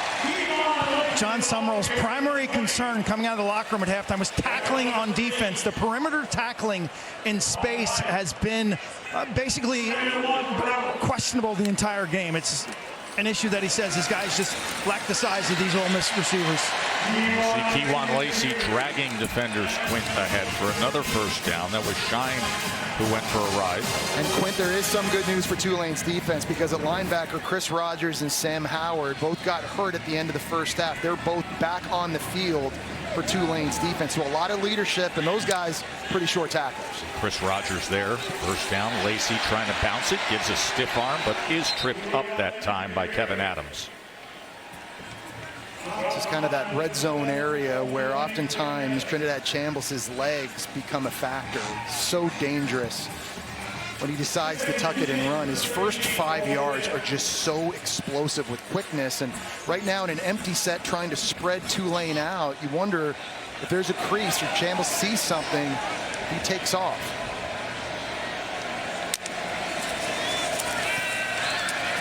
Instead, he quickly gets it to Stribling, who goes into the end zone for a touchdown.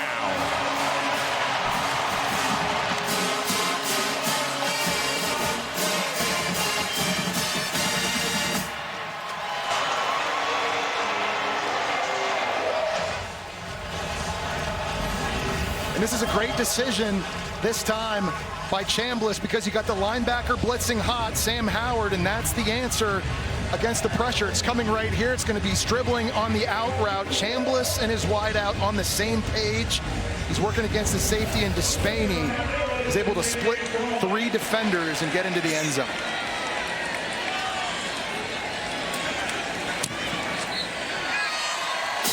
Ole Miss with Trinidad Chambliss and Kewan Lacey back in the game, and then it's Dejon Stribling.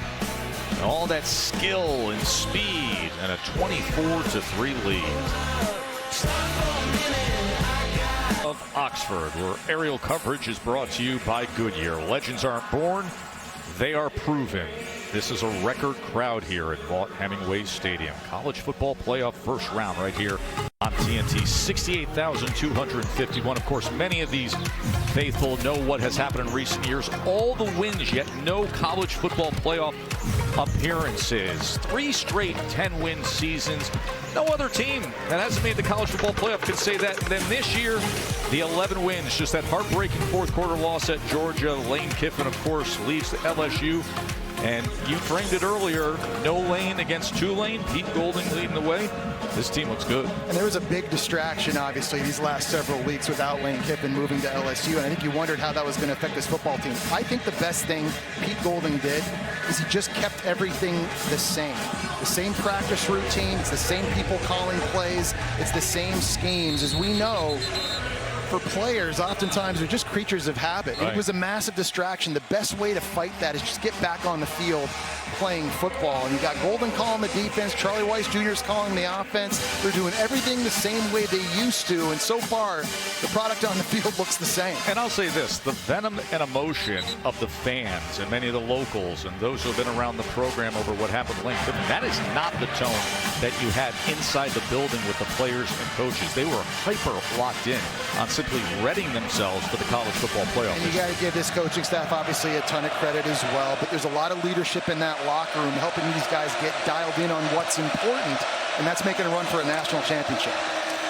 Here's McClure with the carry as he works his way to the 29-yard line. Really impressed with Ole Miss's defense in this game, and they're really a bend, don't break defense. They don't blitz a ton. They've got mostly 7 guys in coverage and zone with their eye on the ball. And they don't give up a lot of explosives, only averaging 6 explosive plays a game. So they're trying to get you to go 8, 10, 12 plays to score points. And right now they've only allowed 3 to Tulane.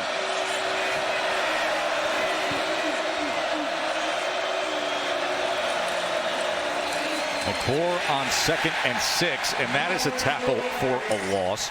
As Centurion Perkins, that's 7.5 TFLs now on the year for him. I'll tell you, I've been impressed with the D-line all season long. They lost a lot of talent to the NFL with Walter Nolan going in the first round and Princely Amon Nielen in the 3rd round. And really, it's been a lot of guys that they recruited out of high school that have stepped up this year. Sunterian Perkins is one. Will Eccles is having a massive game. We've seen Cam Franklin make big plays too.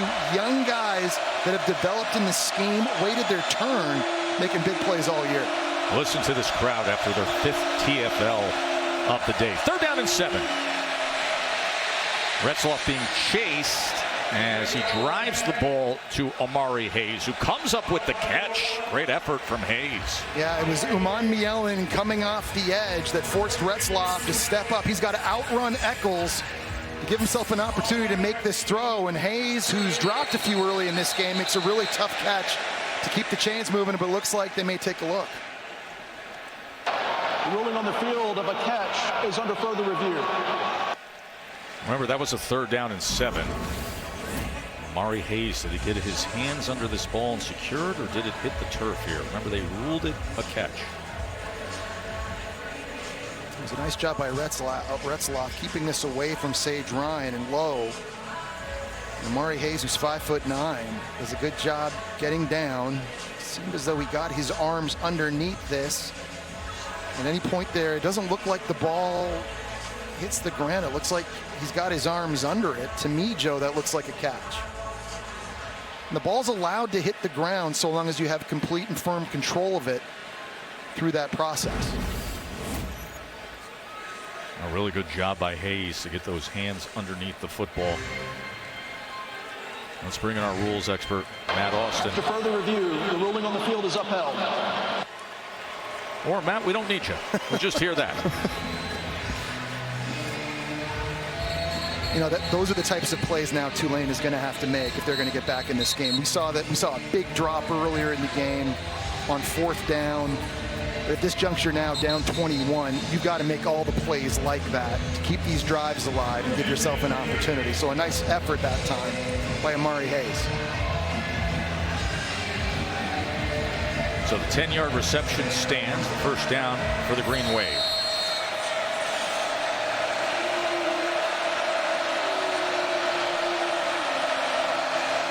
Retzloff as they drop 8 into coverage, and it's incomplete.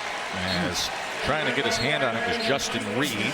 Just as I was saying, you got to make those types of catches. That's one Justin Reed has got to be able to make. And there's a lot of traffic over the middle of the field, obviously. The Southern Miss tight end is a big body. He's running right into the linebacker, Taj Chambers, but this is a catch that Reed should make.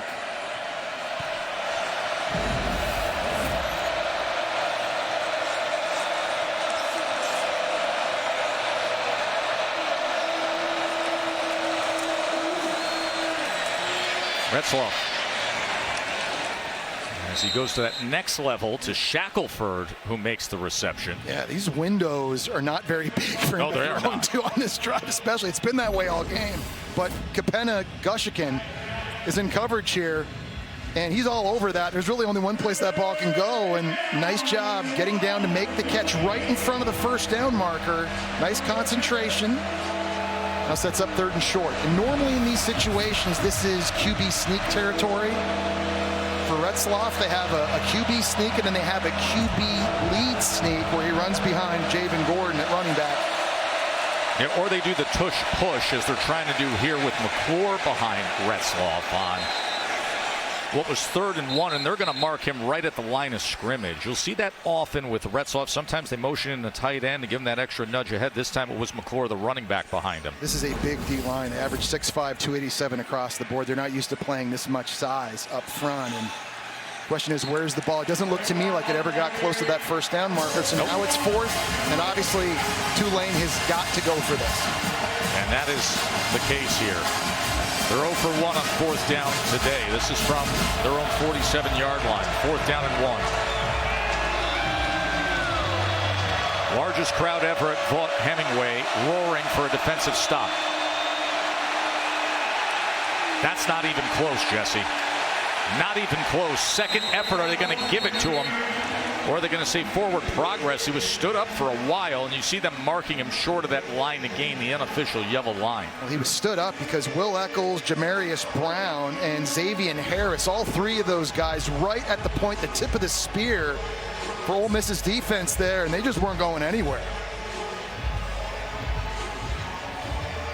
looked to me like they just stoned back-to-back QB sneak tries. And no, that's a turnover on down. It is.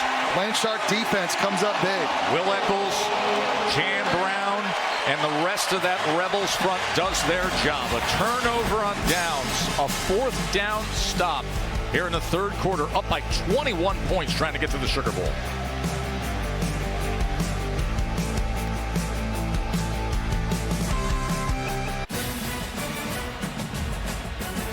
Now coming up tonight, it'll be the last of these first-round playoff games, and there is Dan Lanning, Jesse, arriving as the 11-1 Oregon Ducks, the 5 seed, will be hosting James Madison at 7:30 right here on TNT. Very dangerous team that I think has the juice to win it all. Obviously, phenomenal play at the quarterback spot with Dante Moore. Their defense easily one of the best in the nation.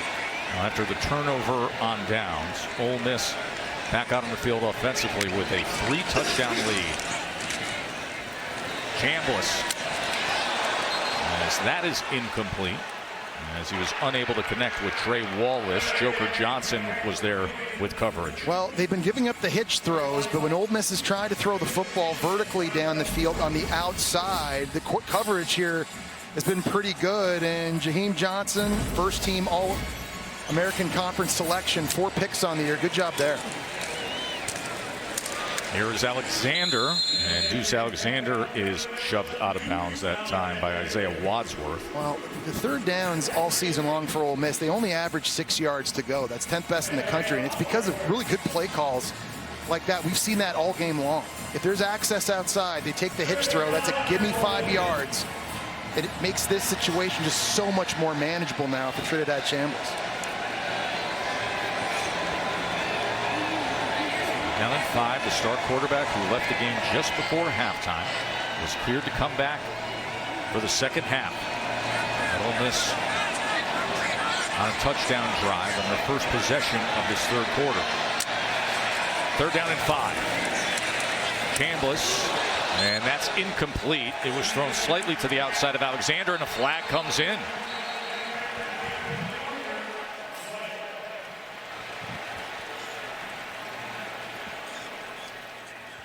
Pass interference, defense, number 8. Ball they place in the spot of the foul. Automatic 1st down. They just have not had an answer for these hitch throws outside. That time, Isaiah Wadsworth, the transfer from Wofford, just getting too much jersey on Deuce Alexander. I don't know. At some point, if you're Tulane and D-coordinator Greg Gasparotto, do you feel confident enough pressing those corners against all that speed and athleticism outside? That was batted down. It was Cam Hamilton, a 6'4" defensive end, right in the face of Trinidad Chambliss after the pass interference of Wadsworth getting too much jersey. Well, it's a good job that time of Hamilton, and he's a big defensive end at 292 pounds. He knows he's not going to get home, so he's just watching Chambliss and gets the big paws up. By the way, I'll add the too much jersey of the traditional navy and red, the same combination they wore when they beat Tulane back in September. I like the traditional look, getting away from the powder blue of the recent era. Chambliss, incomplete. That was thrown high, looking for Watkins. Well, that was thrown high. That was also thrown into triple coverage, and he's only thrown 3 interceptions on the year because he avoids bad decisions like that. This is a Tulane defense that's picked off 15 passes this year. That leads the American Conference, and Chambliss lucky that wasn't number 16.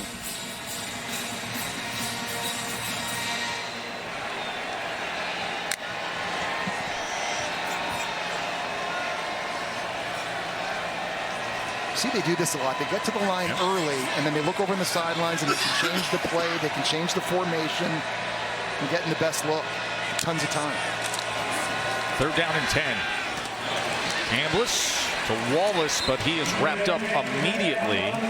Joker Johnson and White combining on the tackle. So they always go fast. They get set up at the line of scrimmage. Chambliss looks over to the sideline. You got the tight end, the running back, receivers all looking as well. They're able to move things around based on the picture the defense is giving them. Then get in position to run a play. For the first time, they were able to make a tackle in the perimeter on those hitch throws. Lucas Carnero on to attempt the field goal. He hit from 42 earlier, this from 48. His been excellent this year. 23 of 26.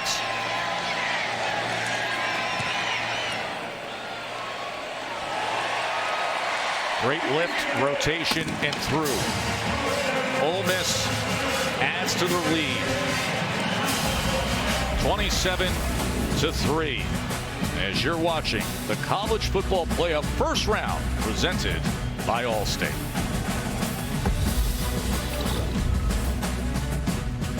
Want to talk football with a friend? Just tell Siri. Call Jesse on speakerphone. Oh, I got issues with the spelling of Jesse right there. It is my all-time pet peeve. Oh boy. There's swing the bat. There's a certain coffee place that started in Seattle. When I get my coffees from there, there have been double E-E-Y, double I-I-Y. Come on now. It makes no sense. There's only one way to spell Jesse. Everybody knows that. Hey, listen to this. South Florida guys here. We could do this. NHL Winter Classic. It's in Miami. Rangers, Panthers, January 2nd. 7 p.m. on TNT, True TV, HBO Max. Crush some stone crabs. Bring your floaty flamingo? Yeah, I'm in. And of course, college basketball's biggest stage returns this spring. The men's Final Four on TBS, April 4th and 6th. Catch the entire NCAA March Madness men's tournament, 17th through April 6th on TBS, CBS, TNT, and True TV. We are turning the corner for a special 2026 of sports. Gordon tries to muscle his way ahead. Well, Tulane's had an outstanding season, winning the American, and then they had Ole Miss back in September. They have Ole Miss today, and you see the comparison. Yeah, listen, and listen, they beat Duke, who obviously ended up winning the ACC. They've beaten 2 Power 4 teams this year, the only Group of 5 team to do that, but it's been a little bit of a different story, facing the talent and also facing the depth of Ole Miss. They haven't beaten a ranked SEC team since 1984. It's a long stretch for the Green Wave. Retzloff able to connect here with Mamahat. Garrett Mamahat takes it ahead for a good gain, forced out by Gushikin. And that was a coverage bust that time by Ole Miss on the back end. They had 2 defenders running with an in-breaking route from Anthony Brown-Stevens, and that allowed Mamahat on the out-breaking route to gain extra yards. Coverage busts were a problem for Ole Miss in their loss against Georgia, and something they've done a pretty good job cleaning up. Retzloff's going to take a shot downfield and wide open, but overthrows the intended target of Anthony Brown-Stevens. Well, I think that's 2 coverage busts in a row by Ole Miss here in the back end. You got a play fake, and there's a little bit of a double move, and everybody's got their eyes back in the backfield. TJ Banks, number 7, just peeking, and that's a throw that Retzloff wishes he had back. A little bit of undisciplined play here in the secondary for Ole Miss these last 2 snaps.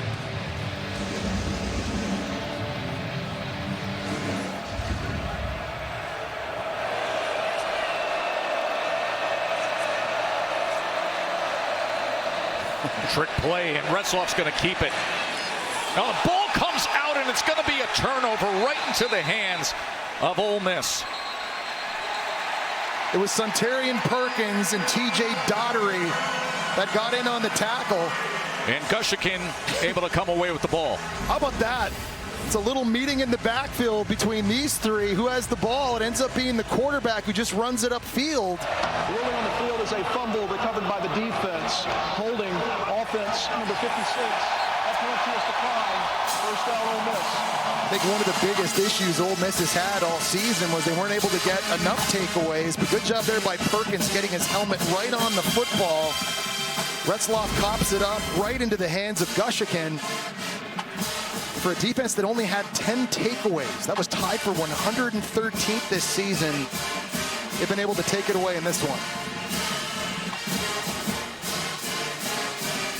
Pete Golding, of course, the new head coach, but also calling and managing the defense. And the turnover gives the ball back to the Rebels. The 24-point lead. Chambliss, good ball and a good connection as he has Deuce Alexander It's amazing, Joe. There really isn't a go-to guy necessarily in the passing attack for Ole Miss. They've got a lot of dudes that can win one-on-one outside, whether it's Stribling or Wallace or Alexander, Caden Lee, Daquan Wright. Makes it so hard as a defense to know who to double. As you said, to pick your poison with them. How do you defend them? What do you come up with for a defense in a spot like this? Caleb Odom. I think a good thing, too, is that normally Trinidad Chambliss doesn't predetermine where he's going to throw the football based on the pre-snap look. He does a very good job of just letting coverage dictate who's going to get the football. And they've got 5 different guys with over 400 receiving yards, one of 3 offenses in the country. You know, I think Katie turned to him the other day and said, how have you improved? He says, my football IQ has grown so much this past year. And he really credits the offensive coaches. Feels like his understanding of game management also has gone up. And you see the fight from Lacey on 2nd down and 4. TJ Smith with the tackle. He's such a strong runner. We talk about leading the nation in forced missed tackles, but he's a guy that just plays with really good pad level. He's kind of a tall, lean, lengthy running back, but runs really, really hard. Here's the direct snap to Lacey as he will have the first down for the Rebels. And that's a good example of what Katie was talking about earlier, a vertical cut. Oftentimes when running backs cut, you see him grabbing that left shoulder that he hurt earlier in the game.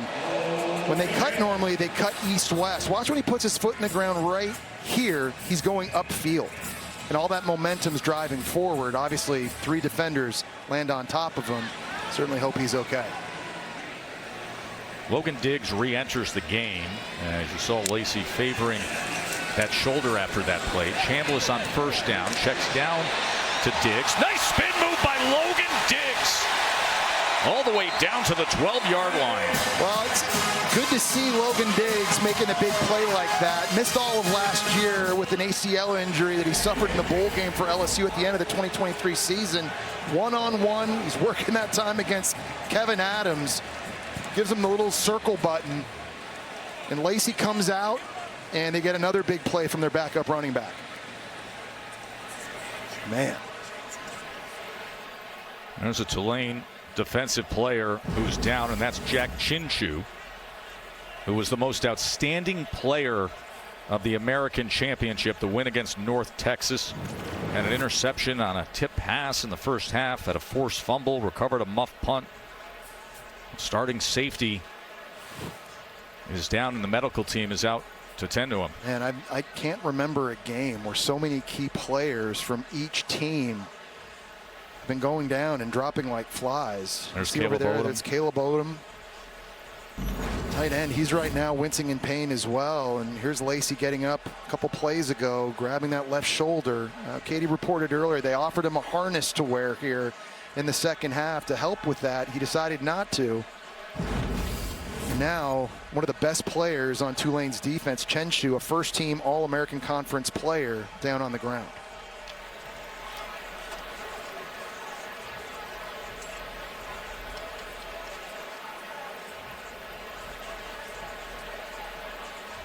Well, tough day for the Tulane defense, of course, against this talented Ole Miss offense. The transition, of course, with the coaching staff and Pete Golding, the defensive guy, and you retain the players on defense. We'll see what this roster looks like as they move forward. Of course, so much business still to be done, but it'd be interesting moving forward to see what this Ole Miss offense looks like under Pete Golding. He's bringing in John David Baker as the next offensive coordinator, who was part of this program in recent years. I think there's a lot of pressure on him to make sure he gets this hire right, and you're trying to replace the mind of Lane Kiffin. John David Baker has had tremendous success this season at East Carolina, in control of one of the most explosive offenses in the country. They were top 15, and he's a guy you mentioned, Joe. He'd been here in this offense for 3 years under Lane Kiffin, knows the system. He's going to run the same system next year with some tweaks, but one thing I know about fan bases, when they're used to scoring points, they never want to stop. Right. And they obviously have a standard here after Lane Kiffin. They're going to want to continue that. Yes, of course, it's always about winning games, but you want to do it a certain way. And I just think back to my time at Florida, when Steve Spurrier moved on and Urban Meyer moved on, and the next coaching staff couldn't be as explosive on offense, a lot of fans got really upset. There's Chambliss on the quarterback run, gets a stiff arm and then bounces ahead to the outside for a couple of yards. Gave that stiff arm to Joshua Moore. Well, it's just amazing. I think one of the best things Chambliss does, Joe, is he avoids negative plays. We get enamored with the arm and the speed, but he easily could have been tackled in the backfield there. He's only been sacked 12 times this season. We mentioned earlier he's only thrown 3 picks on the year, too. He's able to keep the offense on schedule, and he never does the things that loses you games.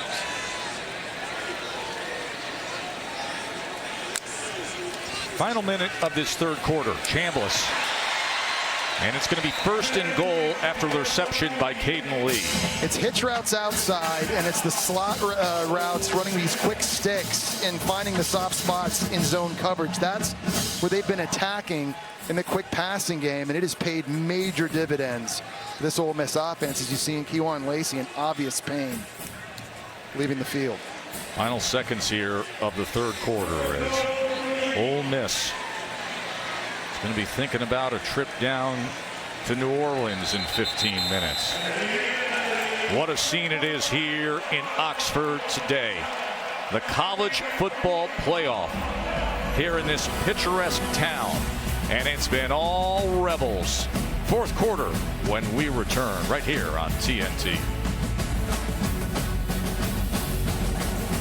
We're on the sidelines with Pete Golden. Pete, you're a quarter away from advancing to the Sugar Bowl. What are you pleased most with in your team's play right now? Just the way they responded out of halftime. You know, we didn't play our best football in the first half. Came out, did better on base downs, as we talked about, getting ahead of the sticks on offense and putting them behind the sticks, and created some turnovers on defense, not based on execution but effort, but still got some clean football to play. Thanks, Pete. Appreciate it. His first game as a head coach, and the atmosphere just before this fourth quarter, indescribable with a record crowd of 68,251. The fireworks, the drone show, the laser light show, and now this offense looking to add to the scoreboard. Logan Diggs trying to power ahead, and he does. Set him off, light it up. It's party time at the Grove.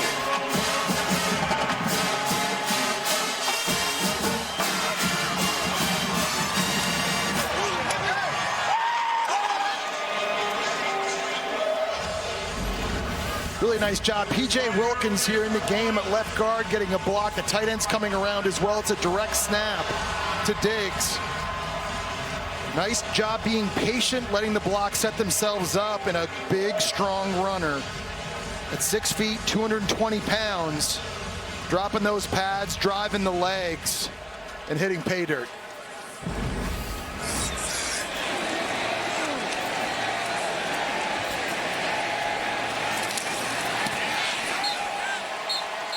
Arnero adds the extra point. They've waited a long time to be a playoff team with all the success they've had, and they're enjoying every moment of it. There are the drones, Jesse. You saw a lot of different stuff. You and I were in here. We had our phones out trying to record everything. There was a Rebels. There was an Ole Miss thing. We had a pom-pom that was actually moving and in motion. Really, really cool scene here in Oxford, and I'm sure there's going to be a very cool scene after the game down in as well. I think there could be some adult hydration going on down at the square tonight, whether it's City Grocery or Snack Bar. It's going to be a good time out. I think we should stick around and just get a sense of the place. You know, twist my rubber arm. Should we do that? Don't threaten me with a good time. Okay.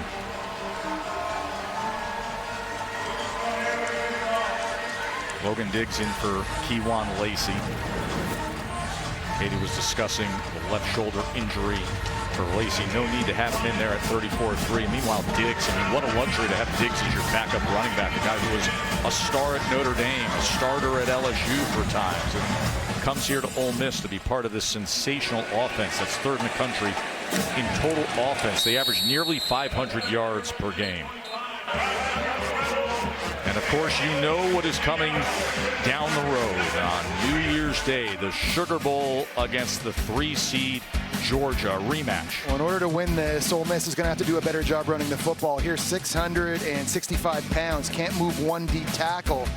Lacey only had 31 rushing yards. They also had way too many coverage busts on the back end. You got Brancher on a swing route, occupies 2 defenders. Lawson Lucky wide open in the corner of the end zone for a touchdown. What I did like, though, was Trinidad Chambliss. And if you've watched Georgia play in the second half of the season, their third down package has gotten a lot better. That time, Chambliss able to beat the rush, able to beat the spy, and takes it in for a touchdown himself. No question to me, with or without Lane Kiffin, Ole Miss good enough to win that game, that rematch in a neutral site. This is the last play we were showing you there. Rusher coming off the edge, Chambliss and his athleticism able to step up. There's the spy and makes a miss and takes it in himself. So that was Georgia's 43-35 win against Ole Miss in the regular season. Georgia had that incredible fourth quarter. They outscored Ole Miss 17-0 in that fourth quarter as Gordon takes it ahead and is pushed back that time by Franklin. They outgained the Rebels 143-13 in that fourth quarter, Jeff. Yeah, it's important to remember they went in and they scored touchdowns on their first five drives. And they were winning with under 8 minutes to go on the road in the fourth quarter, and that's when Georgia rallied and came back. That was easily the worst game Ole Miss has played on defense this year. If they tighten it up in the back end, if they're able to establish and get some balance running the football, and obviously Kewan Lacey's injury is going to be a big question mark heading into that one. There's Chambliss there. I'm curious to see how he approaches things, because Jesse, to your point, he was masterful the first three quarters. Oh, yeah. 262 yards of passing touchdowns, then just 1 of 10 passing in that fourth quarter. Retzloff gets it downfield to Pascuzzi, his tight end. Well, what you got to remember, too, I think, is Georgia's defense has really improved even since that. Yes. They're only allowing 7 points a game their last 4 games out, and so that is a big mountain to climb, I think. If your Ole Miss is explosive as they are, they're going to have to come up with a great game plan.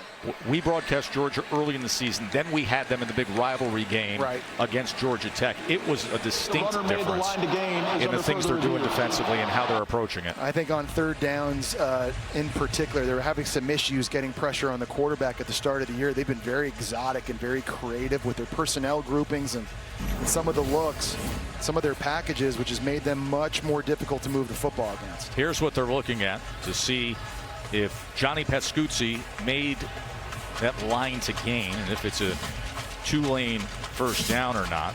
Taj Chambers in coverage trying to get the tackle, and where's the football in relation to that marker when his knee hits right there? Looks to me like maybe the football is just a little bit short of that first down marker. Winner here, Ole Miss with a 31-point lead. You advance to the Sugar Bowl against Georgia, number 3 Georgia, college football playoff quarterfinal. And then you just think about those two brands, and you think of how much it means to play in the Sugar Bowl for these fans, and to have 2 SEC schools in the Sugar Bowl. They played in the Sugar Bowl, lost to Baylor in 2022, but it'll be 10 Sugar Bowls now for Ole Miss with a victory today. That's 4th most behind Alabama, LSU, and Georgia. Georgia's had 12 Sugar Bowls, but just those two brands, the tradition rich of the big Southern program playing in New Orleans, that'll be something special on New Year's night. Georgia, a team that obviously has been very dominant in the SEC here in recent years, 5 straight SEC championship games, but Ole Miss these last couple of games really has matched up well with them. The ball carrier was short of the line to gain. It's 4th down. I think no question Ole Miss has the horses now. They got to be healthy, and getting Kewan Lacey back in the backfield is going to be massive, I think, in their chances in that game. The good news is that game is still over, 10 days away? Yeah. So an opportunity to get healthy. It's not in the regular season where you've got a quicker turnaround, but man, that's going to be must-watch TV in New Orleans. This crowd is soaking in every minute of this, aren't they? 4th down and 1. They are still roaring. The largest crowd in the history of Vaught Hemingway Stadium as Tulane from their own 34, a 4th and 1. And Retzloff, ball came out at the end there. The ball came out as he was diving ahead, and Perkins came up with it. Well, I think it was Perkins that also forced the fumble. He forced the fumble earlier on Retzloff and doing a great job. He defeats the tight end's block. He gets in the backfield. Retzloff started spinning as he was going to the ground. Ball came out, and it was Perkins who came up with it. A big play by Suntarian Perkins. on what's turning into be a perfect afternoon and early evening for the home team. The Rebels are roaring in the first round of the college football playoff. First game for Pete Golding as a head coach. It's working out just fine, isn't it? Great scene here in Oxford, where aerial coverage is brought to you by Goodyear. Tried, tested, proven legendary. They brought out everything tonight to host a playoff. Of course, Oregon will host the last of our 4 first-round playoff games, and that means Dante Moore will be center stage for the Ducks. 24 touchdowns on the season for Oregon, the 5 seed going up against 12-seeded James Madison right here on TNT. Well, an interesting quarterback comparison here. We know what Dante Moore has done this season. Alonzo Barnett has been outstanding, both throwing and running the football. And you team him up with their running back Knight. They do a great job of possessing the football. Number 2 in the nation in time of possession, much like what Tulane was trying to do tonight. JMU is going to be trying to do in Eugene, trying to stay on the field and limit Dante Moore's possessions. Trinidad Chambliss, a lot of green space as he slides inside the 10-yard line. Now remember, he left the game earlier, was cleared to come back. You're up 34-3 in the fourth quarter. Your thoughts on him being in the game? I just don't think you need him in there at this point. You've already lost Keywan Lacey due to injury. This is a really nice decision. There's a giant lane to run through. He's going to do that, but you absolutely want to limit the hits. Great job by him getting down and sliding here, but I'd be very careful with the play calling at this point if you're Charlie Weiss Jr. and Ole Miss, just to limit the damage on Trinidad Chambliss. Logan Diggs made a couple of defenders miss and then drags 2 ahead to the 7-yard line. You'd obviously expect at this time now, with under 12 minutes to go, you got a 31-point lead, probably not going as fast. From a tempo standpoint, going to slow everything way down and just try and run the football. As Pete Golding looks on, really impressed with the energy his team came to the ballpark with today in his first game as head coach. Not an easy situation to step into to manage in recent weeks after all the turmoil and the doubt as to what was happening here. But he made it a players first mentality, and it has paid off as Diggs runs into an offensive lineman in front of him. Well, that time it was Mo Westmoreland, the transfer from UTEP, just completely stoning. It was Luke Haas, tight end. And Logan Diggs ran right into him. This D-line, you know, they've had their hands full with a much bigger offensive line from Ole Miss. And 2 sacks on the day. They're still out there competing. This has been the strength for Tulane all season long. Still making plays here late.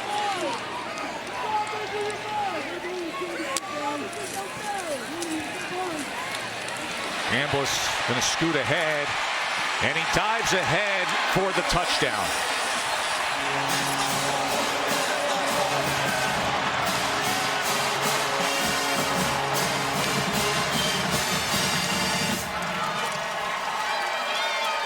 Seven straight games with over 30 points for Ole Miss. That's the longest streak in program history. Well, it's a really nice individual effort. And we talked about his first 5 yards and how fast he is and how quick he is and explosive. He just shoots through that gap, and a great individual effort getting over the end zone. But you've got to have lane integrity when you're rushing, and this is where he runs through, and he's able to outrun Sam Howard. I'm sure Georgia watching this game right now, and something that their coaching staff is going to be reminding their players in pass rush against this guy. Everybody has got to stay in their gaps. You have to do your assignment. It's been a special season for Trinidad Chambliss. What a scene here in Oxford. 41-3. College football playoff first round is presented by Allstate. You're in good hands. You know, it wasn't long ago that assistant coach Charlie Weiss Jr. found the X.com page of Trinidad Chambliss with the highlights and the contact info and said, there's this young quarterback who's winning a Division II national championship. Came here to Oxford, got the opportunity to be the starter week 3, and he's been sensational. coaches talk about how he's just a sponge and he's always looking for an edge. You see him talking to Joe Judge there, going over the plays on the drive, and he's just always looking for coaching points and things that he can focus on and digest and process. And he's just gotten better each and every game.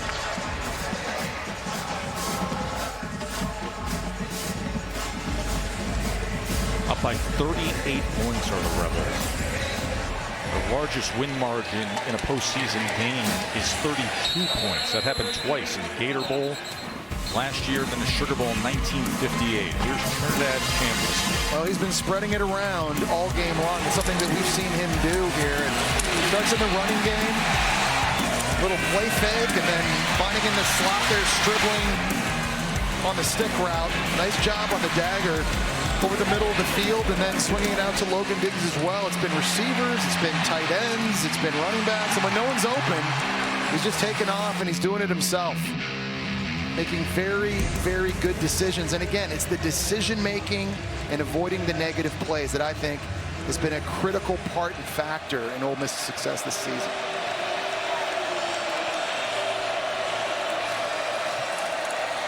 Retzloff trying to finish strong here, right to the wire as he finds a diving effort from Omari Hayes.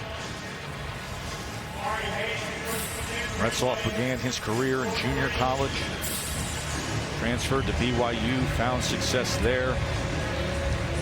There was a suspension and the issue there and forced him to transfer. Found a home at Tulane, led him to the American Championship against North Texas. Tough, gritty veteran quarterback with 11 wins this season for the Green Wave. That's a great point, Joe, and I don't think this game should take away from, I think, one of the better stories in college football this year.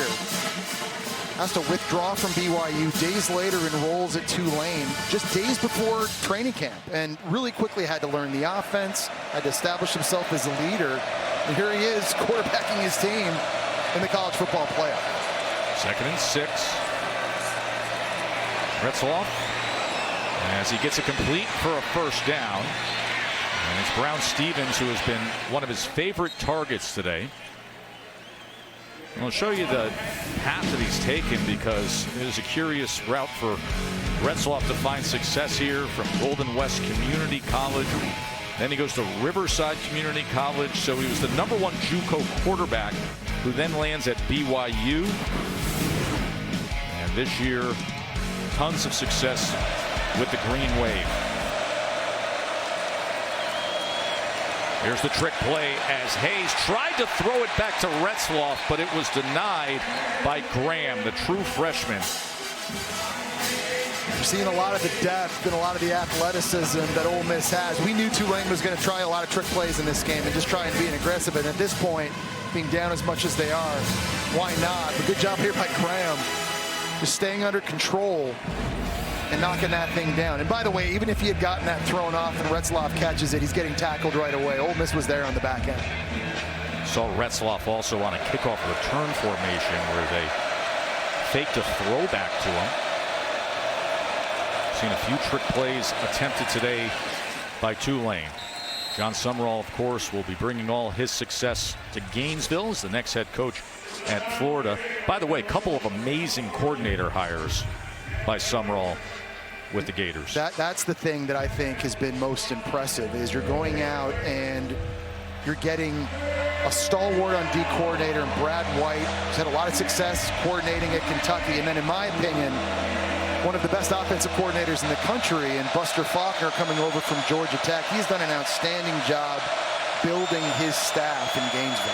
And he's done an outstanding job of staying the course, of being loyal to his team here with Tulane, of seeing things through with a unique situation. Obviously, Preston with the catch there, but this is what the new Florida staff with John Sumrall is going to look like. I mean, that's an all-star team. No question. Right, and one thing you got to remember with John Sumrall is all this guy has done as a head coach is win. 2 years as a head coach at Troy, goes to the conference championship game both years, 2 years at Tulane, conference championship game both years as well. Finds a way to motivate his guys, but no question, delegating and getting the staff right, he's been hitting home runs. Retzloff puts it in the ground there on first down. So double duties for him, but we talk about the commitment that he made of seeing things through. He says, I got 2 phones, 2 jobs, 2 hours of sleep. That's the truth. And very generous, and also giving $100 grand to the NIL fund, so that Tulane can help maintain the success that he has been a part of. 43 years old, going to be the new head coach for the Florida Gators.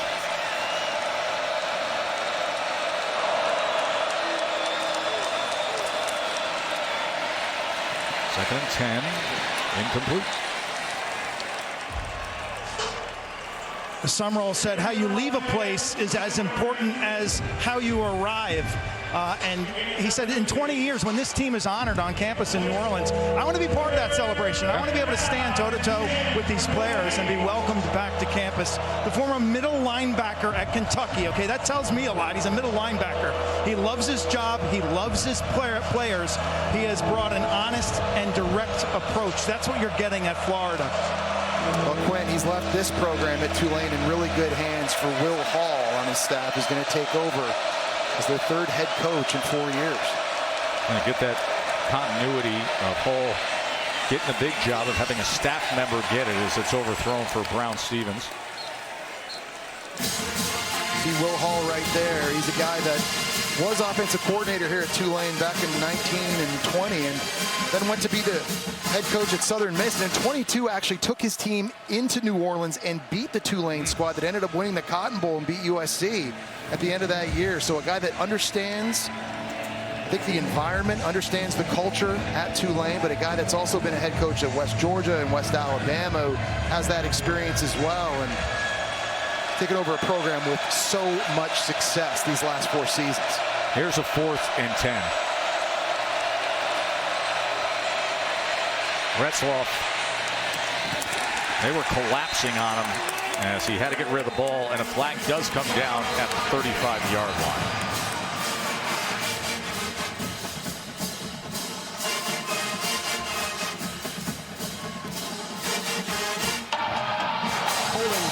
Offense, number 76. Penalty is declined. Results of the play is a turnover on downs. First down, Ole Miss. That's Derek Graham at left tackle, getting the hold on the perimeter. It's going to be Ole Miss taking back over. Joe, it has been dominant. Both sides of the ball. And Pete Golding's first game as their new head coach.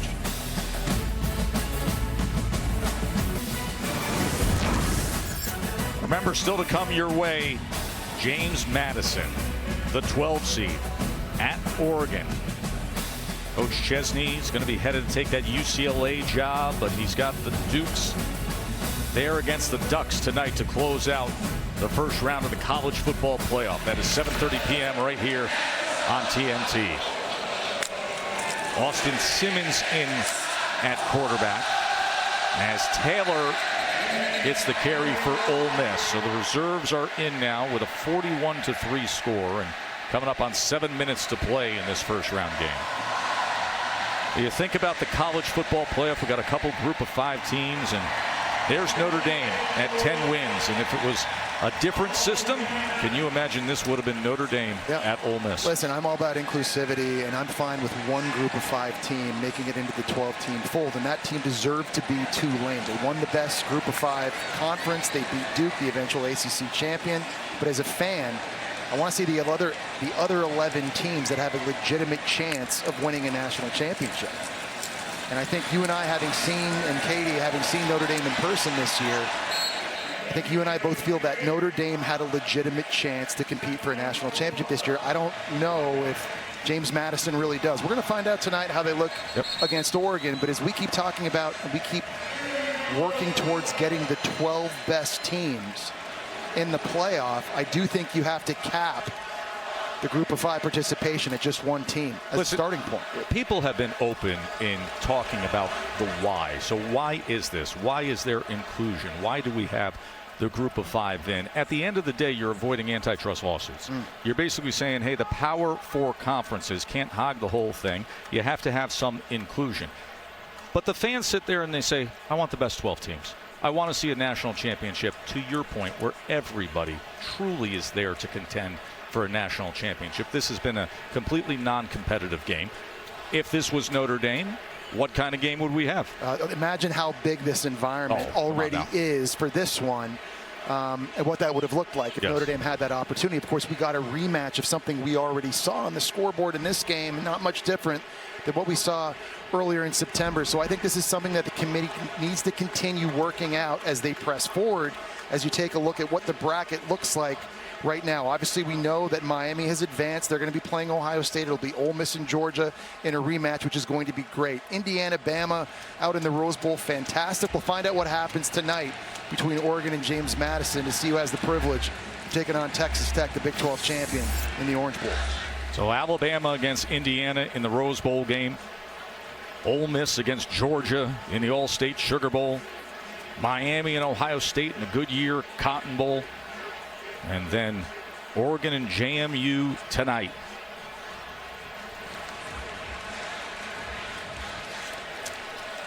And Sam Howard, the linebacker for Tulane, who second time that the medical team has been out to check on him. Well, he's an incredibly tough player. We documented, you heard from Quint earlier in the game, where he broke a fibula earlier in the season against East Carolina, and 2 games later was playing against Memphis. He goes in and extend the tackle. Chris Rogers he comes off the sideline. He's a captain, and you can see the respect his teammates have for him. You can also hear this record crowd here at Vaught Hemingway Stadium that was just chanting. And what they were chanting, Jesse, was Pete, Pete, Pete, as in their new head coach, Pete Golding.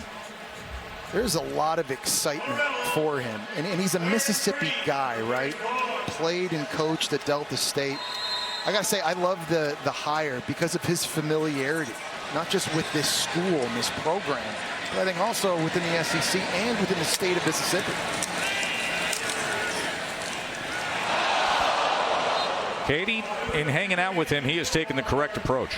Yeah, he has, Tess. He also said when Lane Kiffin came to him a little bit ago and said, hey, we're going to go here and leave, Golding said, no, we're not. I'm not leaving. I came here for a certain reason, and I'm not going to leave this place. And that loyalty has gained him a lot of respect from not only his players, but certainly this fan base. And we've seen it throughout the course of this evening, guys. And Katie, how about when he turned to us the other day? He said, I told the team I wanted to finish out any championship opportunity. Asked the players. He said, yeah, we want you to do that.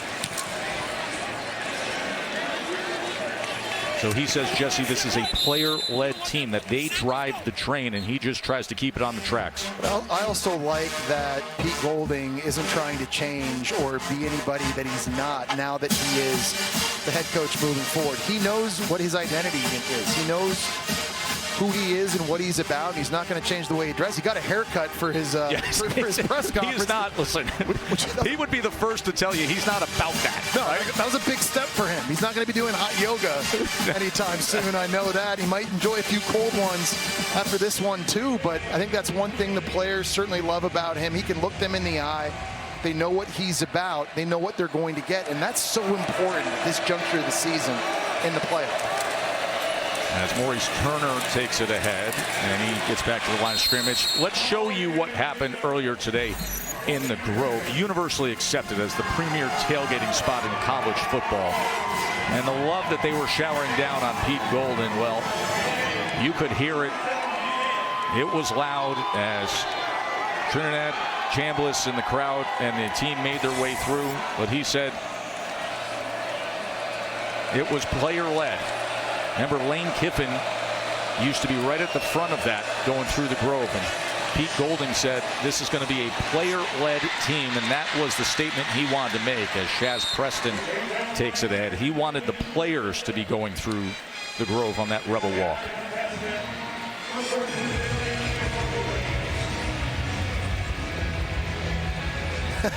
There it is. That's what his hair looked like before now, the introductory press conference. Just by taking the shot of these three guys wearing the Pete Golding hair and visor, that come next spring, probably come the Sugar Bowl, you are going to see thousands of those.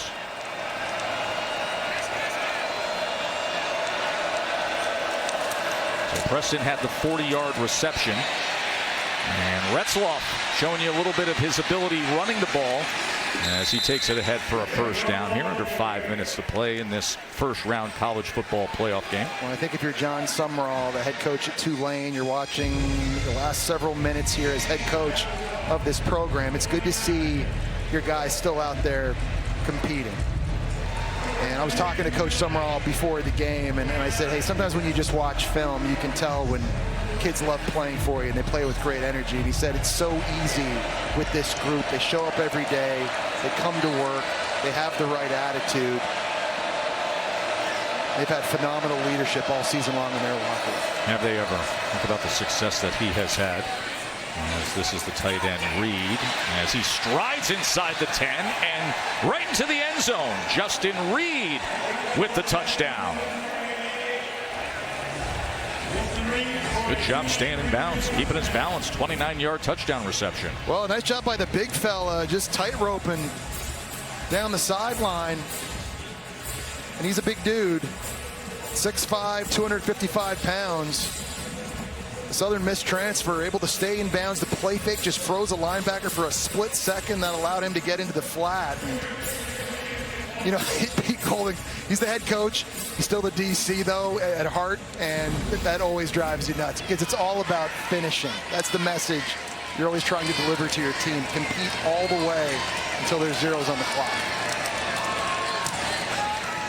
So John Sumrall's team trying to fight right to the end as they score their first touchdown. And John Sumrall, this is a head coach that won a couple of Sun Belt championships at Troy. Of course, won the American Conference title this year. But there have been 6 head coaches in major college football to win 9+ games in the last 4 seasons. Now, Kirby Smart, Freeman, Ryan Day, Dan Lanning, DeBoer, and John Sumrall. Pretty amazing. Yeah. When you think about it, just the level of success he's had. And listen, I know for Gator fans, so many were hopeful they were going to get Lane Kiffin. But the thing you got to remember is great coaches all start somewhere. Nick Saban did. I mean, Urban Meyer at Florida, he was back at Bowling Green back in the day as a head coach. And so, you know, if they hit this thing right, I know that's something Gators are certainly hoping for. Get the right guy with the right juice, putting the right staff together to get Florida back competing for SEC championships the way their fans are used to doing. See the unique formation by Tulane. It's Patrick Durkin. See if we get the onside attempt off of this before they split out. And he talked about having everything in the bag in special teams this week. But he does kick away here with this 41-10 score. Sugar Bowl awaits a rematch of what happened with Georgia and Ole Miss on October 18th. Anticipated top 10 battle between the hedges. Breaking free. Dribbling in a foot race. Down the sideline. An electric touchdown. Ole Miss. Tucked in end zone. Caught. Touchdown. Hat trick. Lawson Lucky. The most resilient team in college football. The Dogs' day. Lawson Lucky had 3 touchdown receptions in that game. It was 43-35. Ole Miss led for over 34 minutes. They had a 35-26 lead in the fourth quarter, Jesse. One thing I know, Pete Golding and this defensive staff, they're going to grind on their guys. They're going to spend a lot of time watching that film because they had a lot of self-inflicted wounds in that game. It's a great matchup as Hartrip has the reception. Will be coming your way on New Year's Day night. And the way things shape up for that New Year's Day, man, oh man, is that going to be a special day of football. I just think for Ole Miss, everyone's going to be kind of paying attention to Kejuan Lacey and sort of his status going into that one. I think it's going to be really hard for Ole Miss to move the ball consistently against Georgia. If they're having to throw it virtually each and every play, they've got to be able to have the bounce. That first game they did not, and when they had the lead late in the game and wanted to run it, they just couldn't get it done. They, again, only had 31 rushing yards in that one, so obviously it's more important at this point to make sure he's back healthy. Damian Taylor with the carry. So this will close out what has been an exceptional streak of home games for Ole Miss. 9-0 at home this season with this win. Most home wins in a season in program history. But this place Vaught Hemingway Stadium opened in 1915, but the scene here today has been so different than just the sleepy little southern town that everybody thinks of with Oxford, Mississippi, of famed writers like Faulkner and Grisham and the city square. This has been drones and laser shows and fireworks and a high-powered offense of a celebration of the college football playoff. They're down in 4. Austin Simmons, as he slides down short of that line to gain. Rogers was there to make the tackle.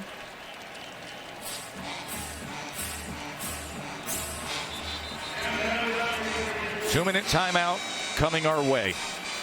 Ole Miss, 448 yards of total offense. Harvey Dyson is down there as the training staff is out to see Harvey Dyson, who leads the team in sacks. Take another look at that college football playoff bracket.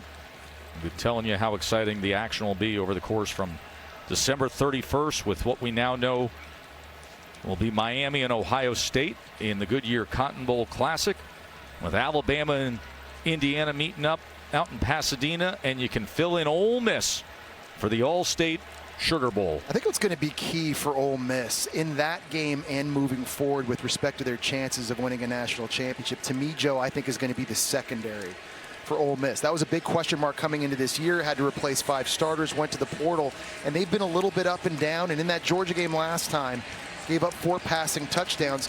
And we knew they were going to be fine against Tulane and these receivers, but moving forward to win that game, and if they do, going beyond, you're going to be playing either Ohio State or Miami, who can both throw the football as well. I think the secondary for Ole Miss, they're going to have to play at a very, very high level today. I think you can easily make the argument Jalen Braxton, a corner, was an MVP for this defense in this one, but that pass rush, those guys right there, being able to get after the quarterback and defend the pass, that's going to be massive for Pete Golding and Ole Miss.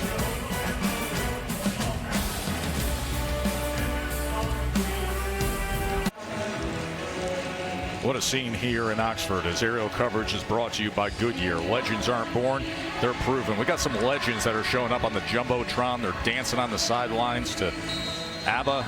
It is party time in a place that says we never lost a party. That's Xavier Harris. He's 6'8", 330. But he can get down to Swedish pop groups from the 1970s. It's a vast array of music they play here.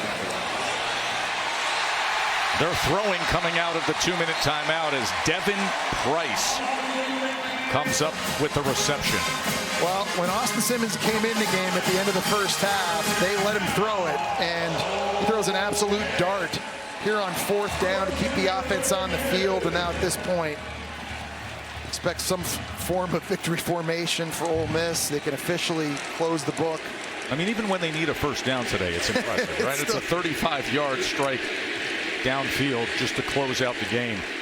You hear the Pete chants from the crowd still. And by the way, how many people have stayed in their seats? It's 41-10. You got to think about the history of Ole Miss, and I think this is what people don't quite realize as you see Taylor taking it ahead, because they've had a lot of recent success. The way the locals think of themselves in the grand scheme of the power structure of the SEC. There's Bama, there's LSU, there's Georgia and Florida, and then there's Ole Miss. That always feels like they're fighting uphill. They're punching up. They're here in the college football playoff capable of winning a national championship, and they want to soak in every moment of it and experience every moment of this. And their new head coach as well, and celebrate him. Lots to celebrate here in Oxford. We're celebrating at the Grove later. As Simmons is going to take a knee. And Ole Miss is going to officially advance out of the first round of the college football playoff.